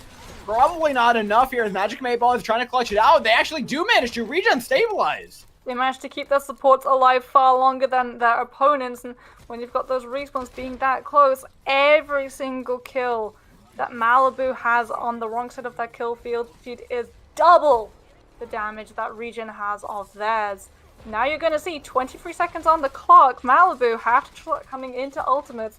It will be hitting the supercharger, but that's not the thing that they can use to translate into kills. That's more to get themselves safely onto that cart to contest. No, but Regen also have Amplification Matrix, Moxie. And normally dangerous, it's even more so in overtime when you're forced to walk into the sight line of, they don't have any option but to walk in and die here. Malibu should be held at the end of the Immortality Field thrown out. Rally to try and just sustain their way through this fight. Nobody going down in the green side. Ship slams him back down, finishes things off. Onto a Wrecking Ball for stall here. Malibu are doing a pretty good job of staying alive. They found a kill onto Eiko, getting that support line at least a little bit damaged down. But it's hard finding more than Ultraviolet needs to frag out on the Baptiste. Use primarily the primary fire to get his way in and work on those health bars. Ship traded out. They might find a little bit more progression here, but it's so hard when the spawns are so good for Malibu. Oh, but no one's touching! 5 members.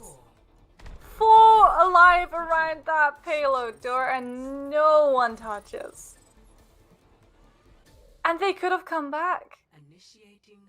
Ultraviolet was able to use the entirety of Amplification Matrix and keep himself alive in that fight with a sliver of his health bar. But he was still present. He was still healing his team. The Ash was about to hit Bob.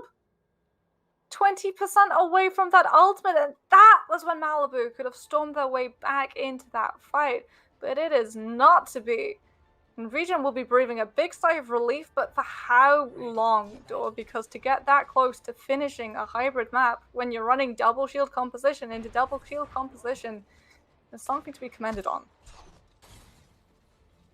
Well, you do have to match that push, Moxie. We have seen everybody get stopped at this map at various points in time. Finishing is not an easy task, and you can't really put that on Malibu. It's the A defense, yet again, that I'm looking to really set the statement for them here. They failed miserably at it on Volskaya. Both sides did, in fact, and same goes here. But if they can change that up, if they can finally get a defense going, I suspect we could see Malibu taking away a match point.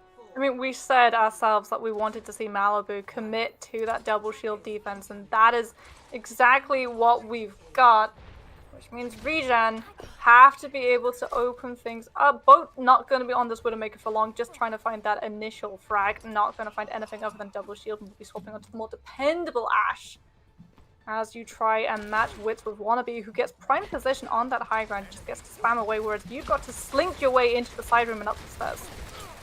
Defense definitely has a pretty big initial advantage, but if the attack can take control of the high ground, they can set themselves up with the exact same one. Malibu don't seem all that keen on giving it away, though, until now when they drop away. Going for halt combos in the choke here, looking for the Sigma, but not much value found. Regen also haven't gained that much space either, though. Malibu actually dropped back to point, sensing that Regen wanted to try a similar tactic to their own attack, and now the double shield, they can't move forward because Malibu have already taken up the space that Regen really wants to be occupying. They finally get a little bit of control of high ground. Aggressive push here from Lava. Can't be punished. Eiko's at 20 HP. Dropped very low. Immortality Field's finally out here for Malibu. They're running on steam. Not enough damage to finish off. Ultraviolet, though, has an Amplification Matrix should they choose to pop it. They don't do it in time, though. Regen come in with one of their own and clean on up against Malibu. And now you can set both up to be in the better position. You're already 47% ahead of Wannabe in Ultimate. You've already got that Bob charged up, and that means that Malibu can't go for the aggressive hold that they really want to. They can't go for this fast reset, otherwise they're risking getting staggered out, and Ultraviolet's Amplification Matrix going to the absolute wayside. The Soul of Regen just walk past it. Yeah, they're not really scared of much of anything at this point, except now that Malibu have ultimates online. They can look to trade this one out just as effectively, using the Am Matrix to buy time, but not win a fight, Moxie. It's not going to find any kills unless you can hold someone into the damage, but Regen doing a very good job as Pote's actually wrapping around. Humming the Mission Impossible theme, doesn't even need to use the ultimate, though. He's found plenty of value with just the weapon. Magic Mayball cleans up. Regen continue forward. They're setting a pretty good pace here on B. And they can win out this next fight too, if they initiate it. And it is going to be a matter of whoever hits Q first is the winner. Supercharged Blade versus Bob.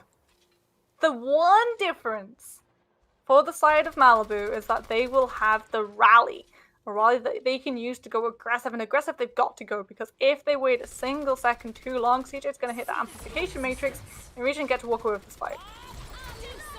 They haven't walked away with much of anything quite yet. Bob's thrown out, completely countered by the bongo. In goes the blade from Eiko. Looking for the value in the backline, gets one, and that's plenty for him. And got double dips for seconds. Not much more afterwards, as everyone's already been taken out by the rest of his team. Eiko bladed first. And Eiko bladed first when supercharges were down and the ground. Chopper was just not given the opportunity. And Boat invested the Bob as well. So you've got amplification matrix, you've got a blade, sure, but there is no cohesion between those two ultimates. So CJ is just better off using that in a different engagement, or better yet, to try and bleed Ultraviolet into putting out that immortality field too early. Otherwise, Chopper's going to put that blade in, and he's going to find a big Omnic Butler ready and waiting to just chuck him right up into the sky. Yeah, there's so much peel here for Malibu should they choose to use it. But you're going to need it with Odd going down early. They're letting so many players go at the beginnings of these fights without Regen having to commit that much to even win them. The tank lineup, both of the Orisa and the Sigma were grossly out of position, though. And Ultraviolet can't invest in Mortality Field to save either of them, because Chopper would have been waiting for that moment, hungrily seen his opportunity, and pounced. But now, you may have hold on to your Immortality Field, but you don't have the ground to hold on to. Malibu are in full retreat. Backing away, giving space continuously. The cart finishes at B. Ultimate charge is looking great for Regen. They are set up here to try and win on Hollywood. Boat's going to be coming into that Bob. Malibu have to initiate this fight, and that is exactly what they're going to do with Amplification Matrix, but it is a battle of the windows. It's just backing away here from Regen. They can calmly step aside.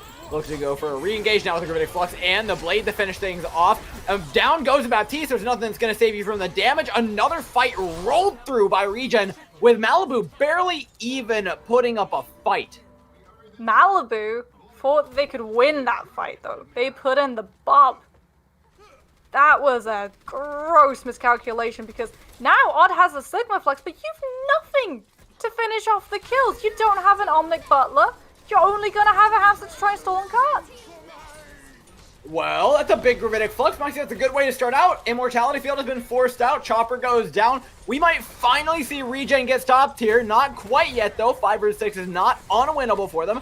Halt into the Sigma. Kinetic Grasp will keep him alive. Seedro's over onto the Wrecking Ball. Not necessarily doing all that much for the team, as he really wanted that Orisa, but you've got Eiko's Blade to rely on. Boat's going to have the Bob to try and peel, and Lava with another bongo here could come up big. Eiko's Blade straight into the backline, eats an accretion to the face, though, keeps him away, and down goes to the dash in finally, but immediately stunned up. No value found from the Blade. Now it has to be Wannabe who cleans up. Boat goes down. Seedro is ball traded out. No main tank here for Malibu. They are looking good to take it, though, as Ultraviolet has turned himself into a little bit of a DPS. Ultraviolet just going to be sitting on that track with Amplification Matrix, making sure that Regen are thinking twice before they try to come onto this main road, healing everybody up. And now Malibu have staying power. Now they've got a little bit of comfort in this next fight, because they're the ones with the ultimates. They're the ones controlling how and when these fights engage, and the tempo of each, at least until Regen are able to color in their circles.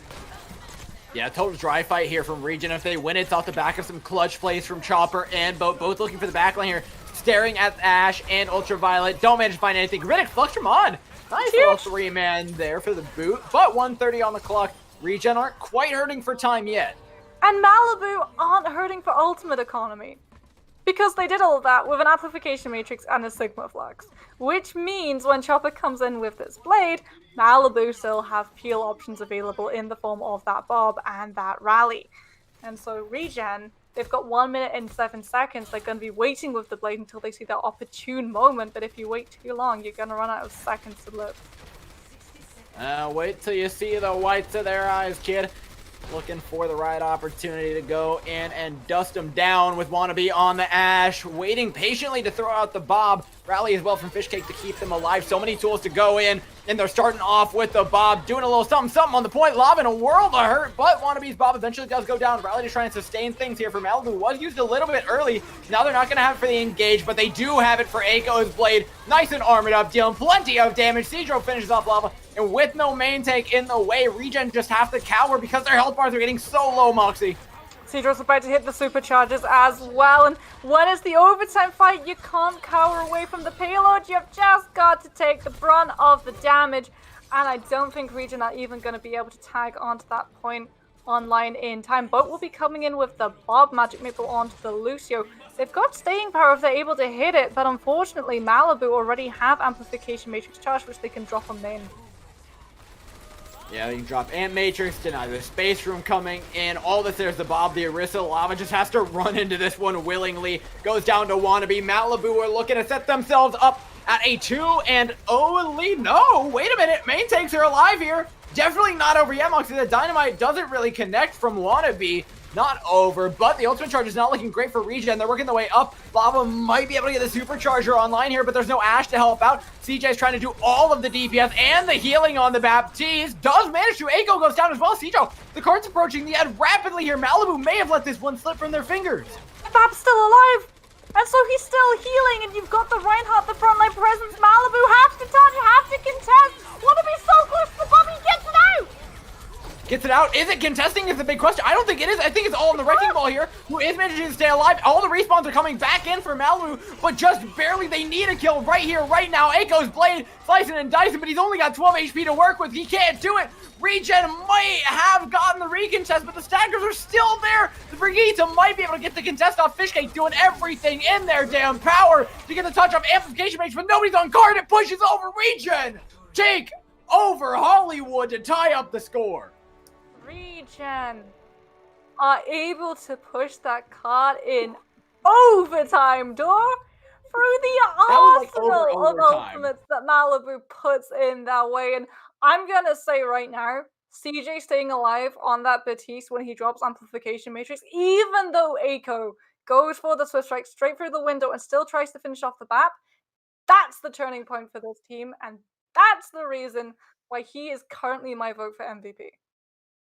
I mean, CJ is coming up big right now. DPS, heals, you name it. I think both him actually and Ultraviolet, both the Baptistes have been playing exceptionally well, but Malibu, it hasn't quite been well enough, Mox. We're heading over to Route 66 to change things up. It opens up the door for more dive from Malibu. It opens up the door for Regen to come in and try and upset once again, though.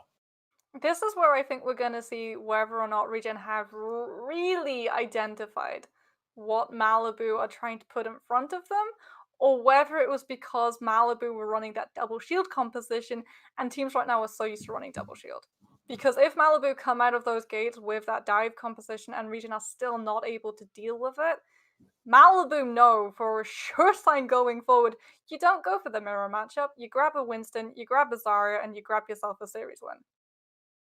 Absolutely, and this is a great map to run that dive on if there ever was one. High grounds aplenty, just high enough that the Winston can get up there, drop down and be safe, but not too high that the Zarya can't reach it with the beam. I would be genuinely shocked to see Malibu not lock in the Zarya Winston dive here. We'll find out in a couple of seconds whether or not they're going with it, but I can't help but see anything else. Absolutely, they go with it on one of its best maps. I mean, they're in the attacking spawn, but I think we both know this is something that they're going to be sticking with.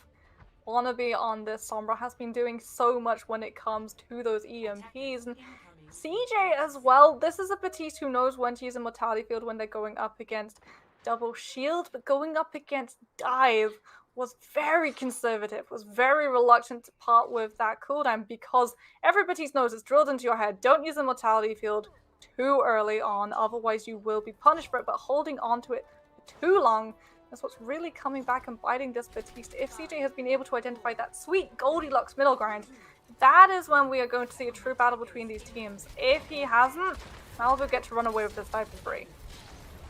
And they're going for the early hold here. Up against the dive, I'm not exactly sure how I feel about this. You're effectively giving all that early ultimate charge away. You should inevitably be forced out of this corner, and with an ultimate advantage going Malibu's way, that's a really scary proposition heading further on to the match. Good halt off though, catches out Ultraviolet, Siege into the back line, as well as on already at 100 charge here. The risk of getting burned right on down. Eiko cleans up. Malibu are looking to tell Regen exactly how big of a mistake they've made. I mean, I liked Regen trying to hold as close as they possibly could because traditional dive requires space to work with, and Regen would have denied all of the space. However, this isn't traditional dive. This is Zarya dive. You've still got frontline presence. You've still got a tank who can walk forward completely unabashed, and the closer that fight gets, the more powerful you are.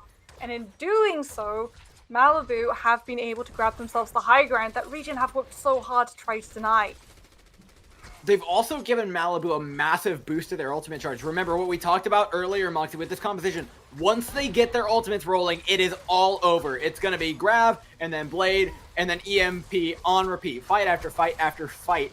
One, then the next, and the next. You see the Winston already charged up here. The Nano's going to be online soon for him to just jump up to that high ground, zap everyone right on down. Eiko even has the blade. Should they choose to use it? But Cedro falls early to the amplification matrix. Eiko's trying to clutch it out, though. He's got a Nano blade to do it. Slashes right on through that immortality field. Not going to be keeping anybody alive for the time being, but it's separated the tanks away from the sports. CJ's no longer alive. Fishcake coming in to clean things right on up. Odd even has a Graviton Surge should they need it. With 3 members left, they should be able to clutch this one out. Gravitic Flux try and peel away. Fishcake should be going down here. Regen have stabilized. And this is what the team needed, because now the dive is going to be very exposed if they try to go for this high ground. You're going to be taking so much damage. And both Boat and Lava can work together in tandem to completely deny that Winston getting onto the high ground. However, if Malibu were able to close the distance, they're coming in with the Graviton, they're coming in with the Primal, and Wannabe's about to hit that EMP. So CJ's one win condition isn't using Immortality Field, it's making sure he's A, alive to use it, and B, not hacked out and still able to connect it with the ground. Well, I really want to see Malibu right now wait out this Bongo and then pop up with the Primal Rage. You can knock people off the high ground, take a ton of control with that, and then look for the dive, whether it be with the Graviton, whether it be with the EMP. You have great options. But into the backline they go, targeting down CJ. Cedro drops low, though, and again, this monkey goes down early. I don't know what he thinks he's doing.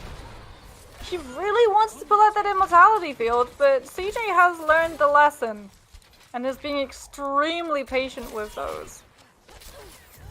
Wannabe, though, going to be coming in with that EMP, and this is the win condition. Malibu may have invested the Graviton, but Graviton isn't the one thing that translates into kills. It's the EMP blade, and you've definitely got the tools to set that up. Whether you've got the space remains to be seen. Regen are making it so very hard for this team to occupy this high ground. Yeah, you said it earlier. It's exactly what they want to try and hold up against this team, but they're running out of ultimates to do it. Boat might be able to get the Bob up to try and peel away from this blade, but there's so many ultimates here. It's almost guaranteed for Malibu should this EMP connect onto the backline. Gets both the tanks, forces out the Fortify. Eiko in, flashing right on through Lava. Gets the Immortality Field on his way out. Very good heads-up play there. Cleans up the rest of Regen, who are going to try and contest this one and even pop the rally to do it. They believe fully in this Moxie. Oh, the rally was popped trying to save everyone when the EMP comes out, but it's a little bit too late. Now you're not going to have that rally going into this next fight. Something that Fishcakes can use to allow Malibu to go aggressively. It's the only thing that they've got going for them, though. If they get picked up in the Sigma Flux, not running that Batiste means you are going to hit the ground, and it is going to hurt, especially if Boat decides to double down on that damage and send a Bob on through as well. So now what we're looking for from Malibu, though, even though they only have one ultimate, they can go back to that neutral game. Jump, bubble, bubble, drop. Jump, bubble, bubble, drop. And just do that on repeat. Odd's going to be at full charge. Cedro can work up towards that Primal Rage and start really working this neutral game in their favor. Well, it's not the jump, bubble, bubble, drop, but it definitely allows Chopper to go, well, a little bit in the wrong way of the kill feed. But Malibu's still making waves, even though they don't have those ults available. Ship really believes in this. We have seen this constantly from Regen, throwing in one ult too many in fights that are lost. And that is something that really is going to haunt you. Because now when Eiko comes in with this blade, and it will be picked up off the back of Odd's Graviton, you have only the Bob. to defensively call back onto. Lava will be coming in with the supercharges, but those are deployable. Those have a health bar. It is nowhere near the amount of threat a Sigma poses with that Flux. They've got all the tools to win this one. Aiko's up with a Nano Blade, gets himself one, looking for more, trying to steal this point out without using the Graviton so that they can continue to roll with their ultimates in further fights. I mean, you use the Blade, but you're still holding on to the EMP.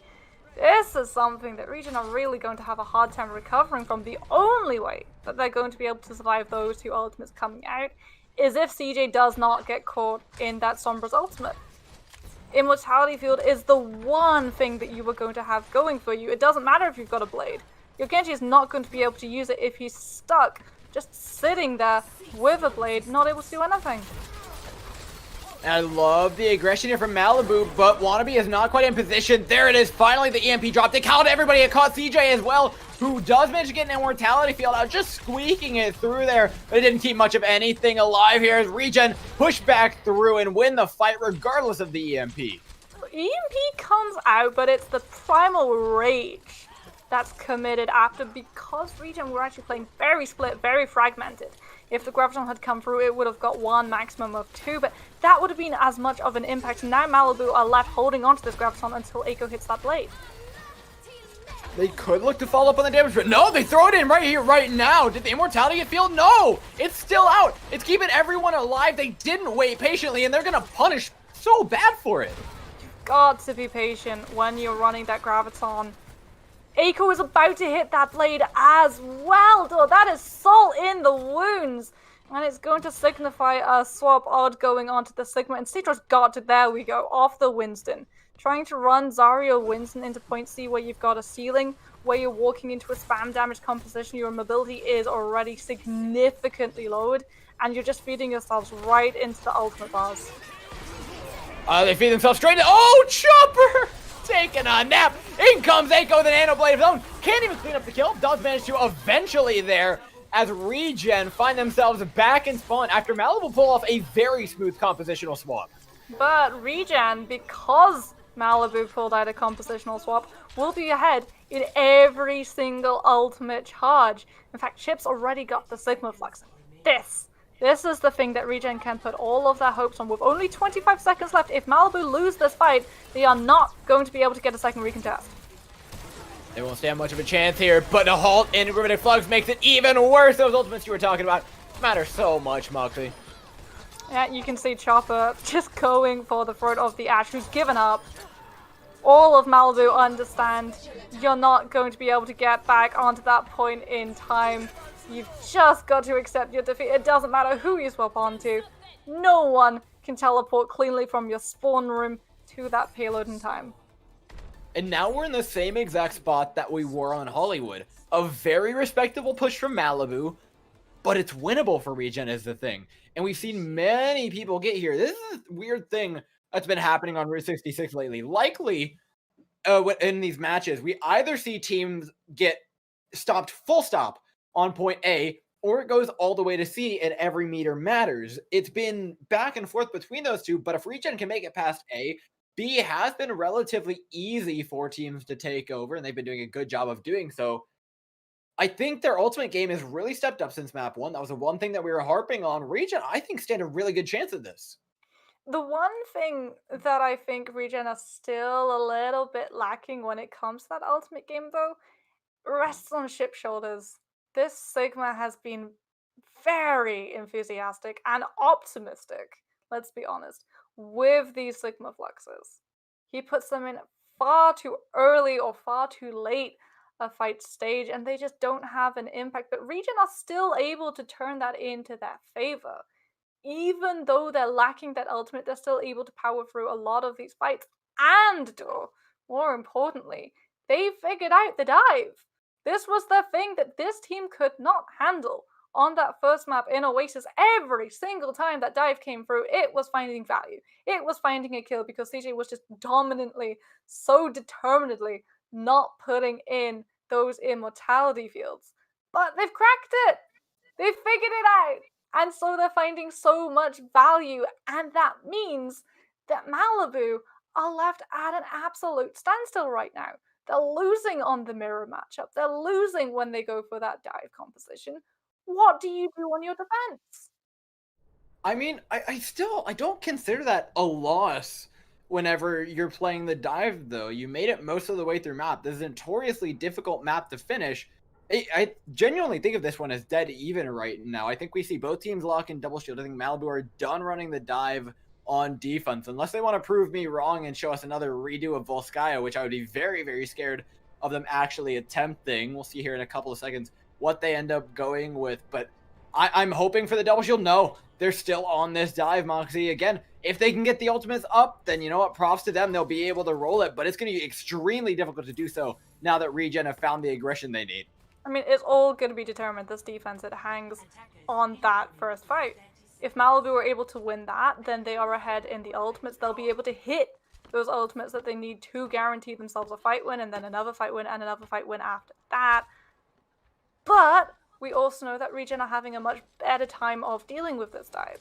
That CJ is being a lot better at dealing with when those dives come through and when he wants to put Immortality Field down. And their attacker spawn, they're not going to be coming out with those Reinhardts or with those mates. I wish they would, but Route 66 is just a little bit too open for that me to find value. And if you're going for that double shield composition, you need to be able to pair up with that Orisa and Sigma pretty nicely, so the Reinhardt's just not going to be enough when your shield is so fragile. No surprises there, though. Just onto the double shield standard stuff. They should get to the corner. This is where we see a real contest. Seadro can pop in, bubble, walk on out. A lot of damage. Good hack through from Wannabe. It's pretty standard value here from Malibu. The big thing they're looking for is to just not get picked for the next 2 or 3 times they go in with this.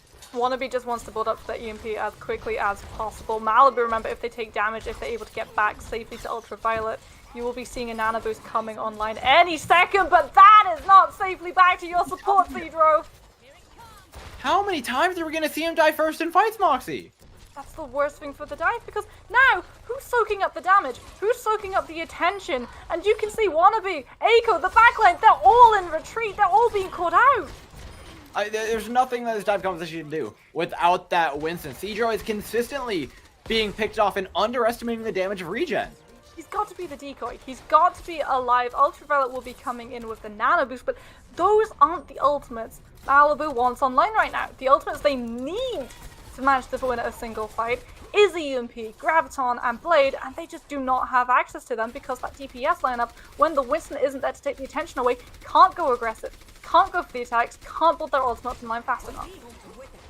One thing they do have, though, is going to be a nano onto the Winston. They have an ultimate advantage pushing into this fight, but they need to make it count here. They're not getting much of anything. Zap as much as he might. Seadro has only made space here. But he managed to bait out Immortality Field. CJ used that one, and Eiko so close to that Blade. You should be able to go for the punishment with that 25-second cooldown being what it is. Zarya's in high charge as well. They have a Graviton should they want it. Primal Rage using conjunction with it. There's a lot committed. They need to win here, but still, Regen refused to die. The Graviton comes out, but it's only the Orisa, and she's got Fortified. She simply gets to move out of it. Chopper going down, though, should be the standstill that Malibu need to try to block out Regen as they finally commit EMP. Holy cow. I mean, the spawns came in for Regen. That was effectively a 6v6 fight. I'm not too surprised. It was Bongo for one. You still have a fight-winning combo in Nanoblade. True, but you have nothing really that adds to the threat that forces Regen to play a completely different game the way that EMP really forces Double Shield to play. And now you're relying on Regen playing themselves when Eiko comes in with that Blade, that they're going to be coming in with these narrow corridors where the Genji can just go to town.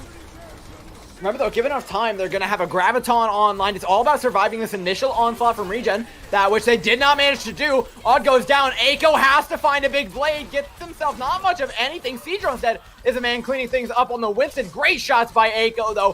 Finds Boat, wins the fight for Malibu, and now they can look at rolling that ultimate charge. And now Malibu can really, really hinder Regen's approach.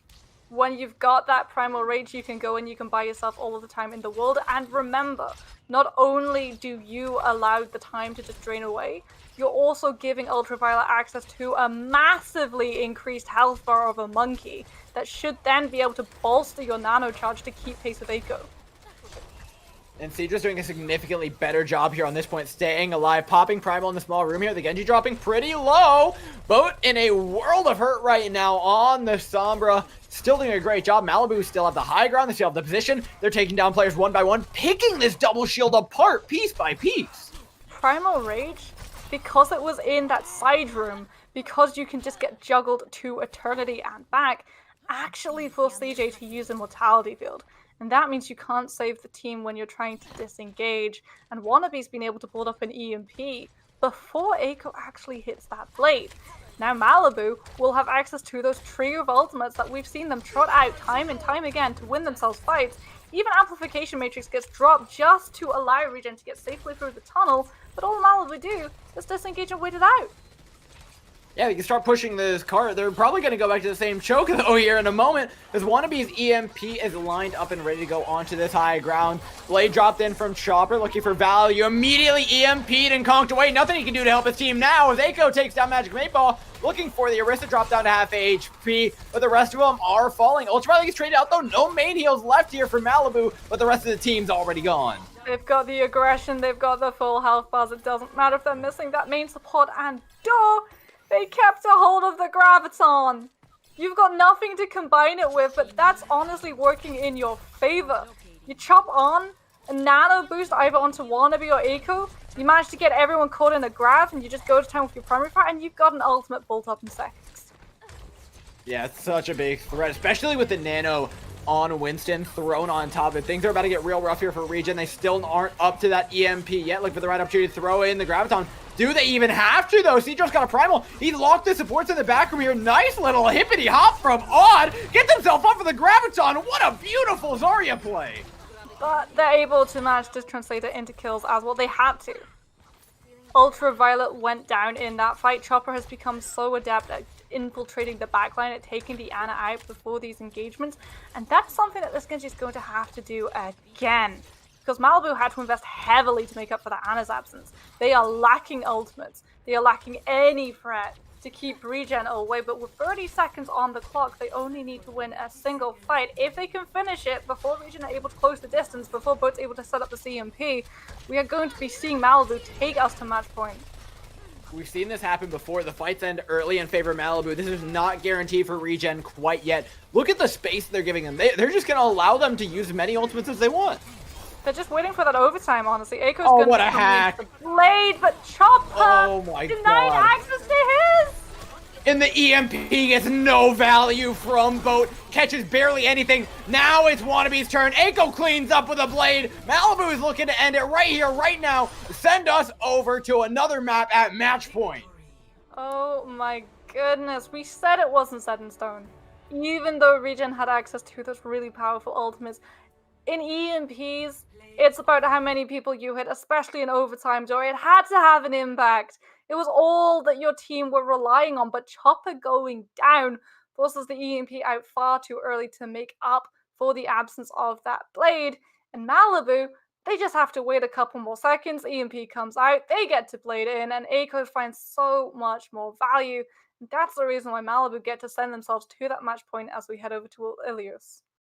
God, Mox, I love watching this composition in action. It is so nice, so satisfying watching those ultimates come in rotation, fight after fight. The win more. It's suffocating to Regen once it gets online. Malibu are playing this composition better than ever. The second that B hit especially, Cedro just stopped dying on Winston. I don't know whether something clicked, somebody calmed, somebody just said stop feeding, but like, it clicked. He stopped dying first. That's what was going wrong every single other fight that they were playing this Zarya Winston dive on. Cedro is dying first. He's realized that mistake, getting out far earlier and far safer, getting those ultimates online without giving away ultimate charge over to Regen. This looks like a team unleashed, and you know what? They look like they can lock it out here on Ilios, what might just be the final map of the series. But Regen have figured out a tactic that works for them as well. Because while Cedro stopped dying first, Ultraviolet has now taken that main tank's place in the kill feed door. And when you take out that main support, Regen set themselves up in the best possible way to come into that fight. And going into control point, if you're able to get that main support out of the way, what should be a very long stagger fight where the team who's in possession of that point just continues to dive onto point time and time again, especially if it's going to be that Winston Zarya again, then that just is not there. You can't go for those insane staggers where you manage to get yourself 30% off a point because you just don't have the health bars to stand up for it. It's back in black. Back to the same composition they were running before. Malibu looking to lock things down. Regen, this is your last chance to pull it back. They've done pretty well on the double shield before. But what are these swaps? Both on the legs? They're anticipating a Pharah, and now you're going to be so far behind because there's no Pharah in the sky, and that means there's no shutdown on Wannabe. There's no form of CCS at the break bash. I mean, I don't know if it was a Pharah anticipation so much as it was they wanted to hold on to the high ground and make a tasty little treat in the form of Boat. It also gives the backline a little bit more to work with by giving them the healing field, the biotic field. That is a pretty decent threat, but it's when you want to move on a point that things get really hard here. The dive can come in and start farming your health bars, and yeah, the soldier's good on the high ground, but he doesn't give you any point presence. And he doesn't have any presence in damage departments either, but Odd and Cedro going down. The DPS from Regen have done their jobs, like keeping those backlines completely occupied when it comes to attention, which means the front line is just fumbling. Oh, Eiko trades out one, not much more than that. Yeah, I would have loved to see Malibu group up a little bit better there and just let the backline be. Odds onto the Hammond. So you're going for a dive, but now you don't have that Zarya bubble, you don't have that extra little bit of comfort for the Winston.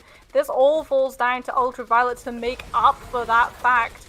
And Cedro is very aggressive, the Nanabu's going to do even more than that. But there's no one for him to really pick apart. No, but Immortality Field was forced out, so is Chopper. Ultraviolet finding that kill uncharacteristically on the support. So if you don't have tanks to aim at, you might as well be fine and frag. Trade out for CJ as well. The support line is down, and Malibu takes the point back over. Oh, Boat goes down to Wannabe. Remember, no CC to stop that Tracer if that Brig's gone. And that means no tag visor for Boat to try and play with. And you do have that soldier, you will be close to the ultimate, but you don't have the ground where you want to be set up. When you use it, you're not going to have that high ground. Malibu making sure that the soldier does not have access to that because they're not running that diva, it's the Hammond instead. They don't have defense matrix. If he's able to get that door, he gets prime position to get a kill, and all of Malibu are just going to have scatter. Well, Malibu are more than happy to. They're just going to pick him apart one by one. This Primal Rage is beautiful. The soldier can't have the high ground anymore. They're just zoning him out of the game here. He really wants that Genji Jet. Oh, what if he holding onto this pulse bomb as well? Gonna try and annoy Poke coming out of the spawn. What is going on? This movement, left, right, duck, dive, go for a little bit of a blink as Eiko tries to get out of dodge. Well, does manage to remember his 5Ds a dodgeball, but not much more than that. There, not a kill found. Pressure still going over the way of Regen. He gets the health back, dodges the accretion. Cedro, how are you alive right now? Eiko and Wannabe coming in clean up. And Cedro has bought enough time by distracting ship on the Sigma that they're going to hold on to this point. Cedro lived far too long. There was no line of sight for his backline. There's no excuse. And you want to talk about buying time. Boat's been sitting on this ultimate, this tag visor, since the very second fight of this game, though, and Malibu still have not allowed him to pop that Q. This may be one of the most ridiculous matches or maps of professional or semi-professional Overwatch I've seen in a long time. Things only get more ridiculous here, but Odd has mines, and he can zone away this entire high ground with them. And they come, bouncy, bouncy goes, Boat dropping very, very low. The tag visor not finding any value. Don't shoot at the deflecting Genji, you fool! He's got a blade to try and clean things up. Chopper's trying to do something on point here. He's finding very little value with this blade. Cedro's got a Primal Rage. Knocks two off the map! Lava and CJ, you should know better! Malibu are being handed this map on a platter right now. Regen now. Map point, match point. It is now or never to try and pull it back. To put something into Regen's defense, they didn't voluntarily walk into a Primal Raging Winston. They involuntarily walked into a Primal Raging Winston in overtime, because if you didn't step on that point, you'd already have lost the map. Would you like to explain the entirety of the map beforehand? You've just got to swallow your pride and walk into those monkey fists, knowing full well what's going to happen. And I mean, honestly, the one inexcusable mistake that Regen made where we cannot defend them, though, is sticking with that soldier. There's no form of CC. There's no threat like a McCree with that flashbang when the dive comes through. Yes, you've got an extra little bit of sustainability, but that extra little bit of sustainability is not going to stand up when a Genji is just after you constantly, 24/7, and holding onto that tack visor. If you've got the high ground, it can go for a very nice play, but that is all it's going to do. It's going to be a very nice play for a couple of seconds, and then you're slinking back into the depths of doing absolutely no damage, and honestly being out DPS'd by your own backline with CJ on that Batiste. Moving forward, I can see both locked in that Torbjorn, and I've got my fingers crossed that they come out with this, though, because as strange as it is, and I still feel so weird saying it, Torbjorn is viable in 2020, and he's very viable when it comes to countering dive. Yeah, and this time you don't have to worry about aiming. I mean, you can still shoot a Genji deflect and maybe kill yourself, but if Malibu come out on this double shield, I think Regen are in for one hell of a surprise. They came out with the soldier, and it was a misread, and if they come out with the Torbjorn and it's not into dive, and you aren't able to secure yourself that first point, you can't be stubborn. You can't have that same mistake repeated and stick with a DPS that is useless in 95% of the engagements going forward, because everyone on that competition has to play a part. The BAP has to be there healing everybody with the Immortality Field to save them from the team. The Break has to be there with the Shield Bash to guarantee that the backline stays alive for when Immortality Field is needed. The tanks have to create space for the DPS to actually move forward, and the DPS have to kill the other team. Well, they're going with the Torbjorn anyways, Moxie. It's the misreads for days. Regen are having an interesting last map, to say the least, but it's not over yet. They can clutch this one out. They have the opportunity to swap. Malibu might not even be coming out on this. What I'm interested to see is whether this DPS lineup goes back to Ashe Genji. I believe Eiko probably will be, and so therefore they should be catching Regen pretty hard off guard here. Oh, Chopper going to be going on to the McCree, so no oh, there it is, Torbjorn. They're really heavily committing. They are fully expecting Malibu to be coming out with that Zarya, with that Winston. And Regen now are in the worst spot to deal with a double shield composition. Yeah, Malibu are living in their minds rent-free right now, and it is not a pretty sight. However, the fight's not over yet. The Torbjorn and McCree offer a lot of damage. There's going to be a ton of shield pressure going Cedro and Odd's way. The issue is actually finishing off these kills. You don't have a Genji that can twist right through and guarantee that the same way, so things get a little bit dicey once those health bars get low. And right now, both of them staying up relatively high. The Sports doing a good job of peeling away, but it's the point pressure that Regen have currently pushing Malibu off and away. Wannabe needs to find a dynamite over top here so they can find a kill right here, right now. Oh, and it's a big one! Straight in, Immortality Field be damned. You throw out the Ant Matrix to try and peel, but your tanks are still falling to Malibu. Boat trying to go for the flank with the Torbjorn has already got the Molten Core built up, and you don't want to swap, especially because you're going to have two zoning ultimates with that Deadeye coming into play in just a couple of seconds with Chopper, but you've also got to be able to secure yourself the space to be able to use them, and that is something Malibu are not going to let you have for free. Wannabe just going to be parking himself on main road to try and get that Bob online a little bit faster, but there's nothing he really needs to peel for. So you can use it to go aggressive to let Eiko get safely in with this blade without being punished. I mean, the ultimates are going to continue to roll here. Both still on Torbjorn, has the Molten Core to peel away from it.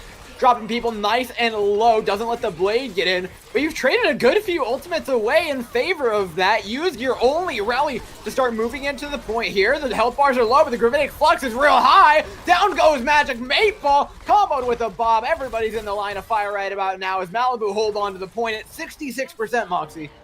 Regen expended too many ultimates far too quickly. You could just have used Molten Core to shut that Genji's movement down.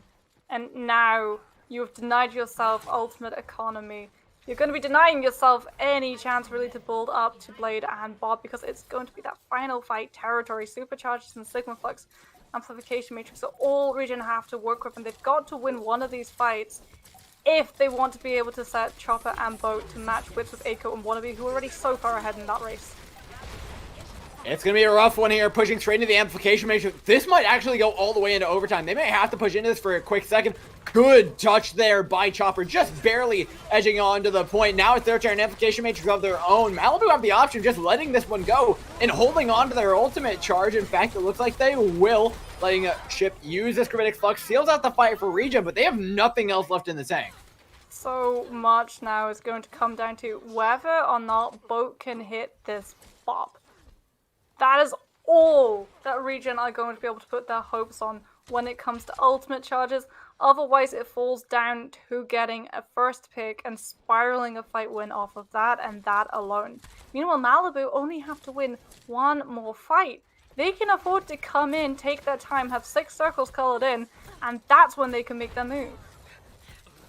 They may not be that patient. They know they have an advantage here pushing into this fight. They just need to find it into the back line. Good Swift strike by Eiko. Gets himself a nice little bit of charge. Takes down Chopper as well. Takes away that opportunity for the Blade. They've got a one-man advantage, but Bob in their back line taking care of business. Good immortality field out of sightline, but it's not enough to keep Fishcake and Ultraviolet alive. Now without sports, they're just going to cower on a way to spawn. But you will see Malibu, they were able to get that poke damage indoor. Look at the ult charges for this team. They're all going to hit ultimates, all at the relative same time. And Regen, the ultimate charges are far more spread out. And so if it goes down to this fight with 6 versus 6, Malibu just have to come in, press Q, and they win this unless CJ is able to come in with an amplification matrix that clutches things out for the team. Well, using both portals, but at the same time, is not what you wanted. It buys space now for Regen to work with. They've only got Ant Matrix. They've only got Gravitic Flux to work with. In comes Eiko and the Blade. They can't do enough. That's a ton of damage being chucked away of Regen, and that is about to be a ton of percentage going over the way of Malibu. Overtime ticking down. Can they get the touch to try and hold on here at NA Trials? Absolutely not. Malibu are going to take the win today, 3-1. But it was close. It was honestly a lot closer than you might think when you look at both of these teams' performance in that last run of Contenders Trials. There were cracks in Malibu, there were cracks in Regen, but it will be Malibu that come out on top. As we still get to see play of the game absolutely broken to. It doesn't exactly work on this client. Who needs it anyways? Play the game's overrated. What isn't overrated is winning the game. Malibu 3-1. It's not the scoreline they wanted, but it's a scoreline that still could possibly get them through into that second place spot. That is if we see Karasuno, I believe one other team fall 2 more times. Revival, I think it is, that needs to find one other loss in order for Malibu to make their way up. So it's definitely in the cards. They haven't locked themselves out with this scoreline. It's dicey, but it's what they needed. I mean, they set themselves up in the best position that they possibly could. It wasn't the 3-0, but it was still 3 points on their side.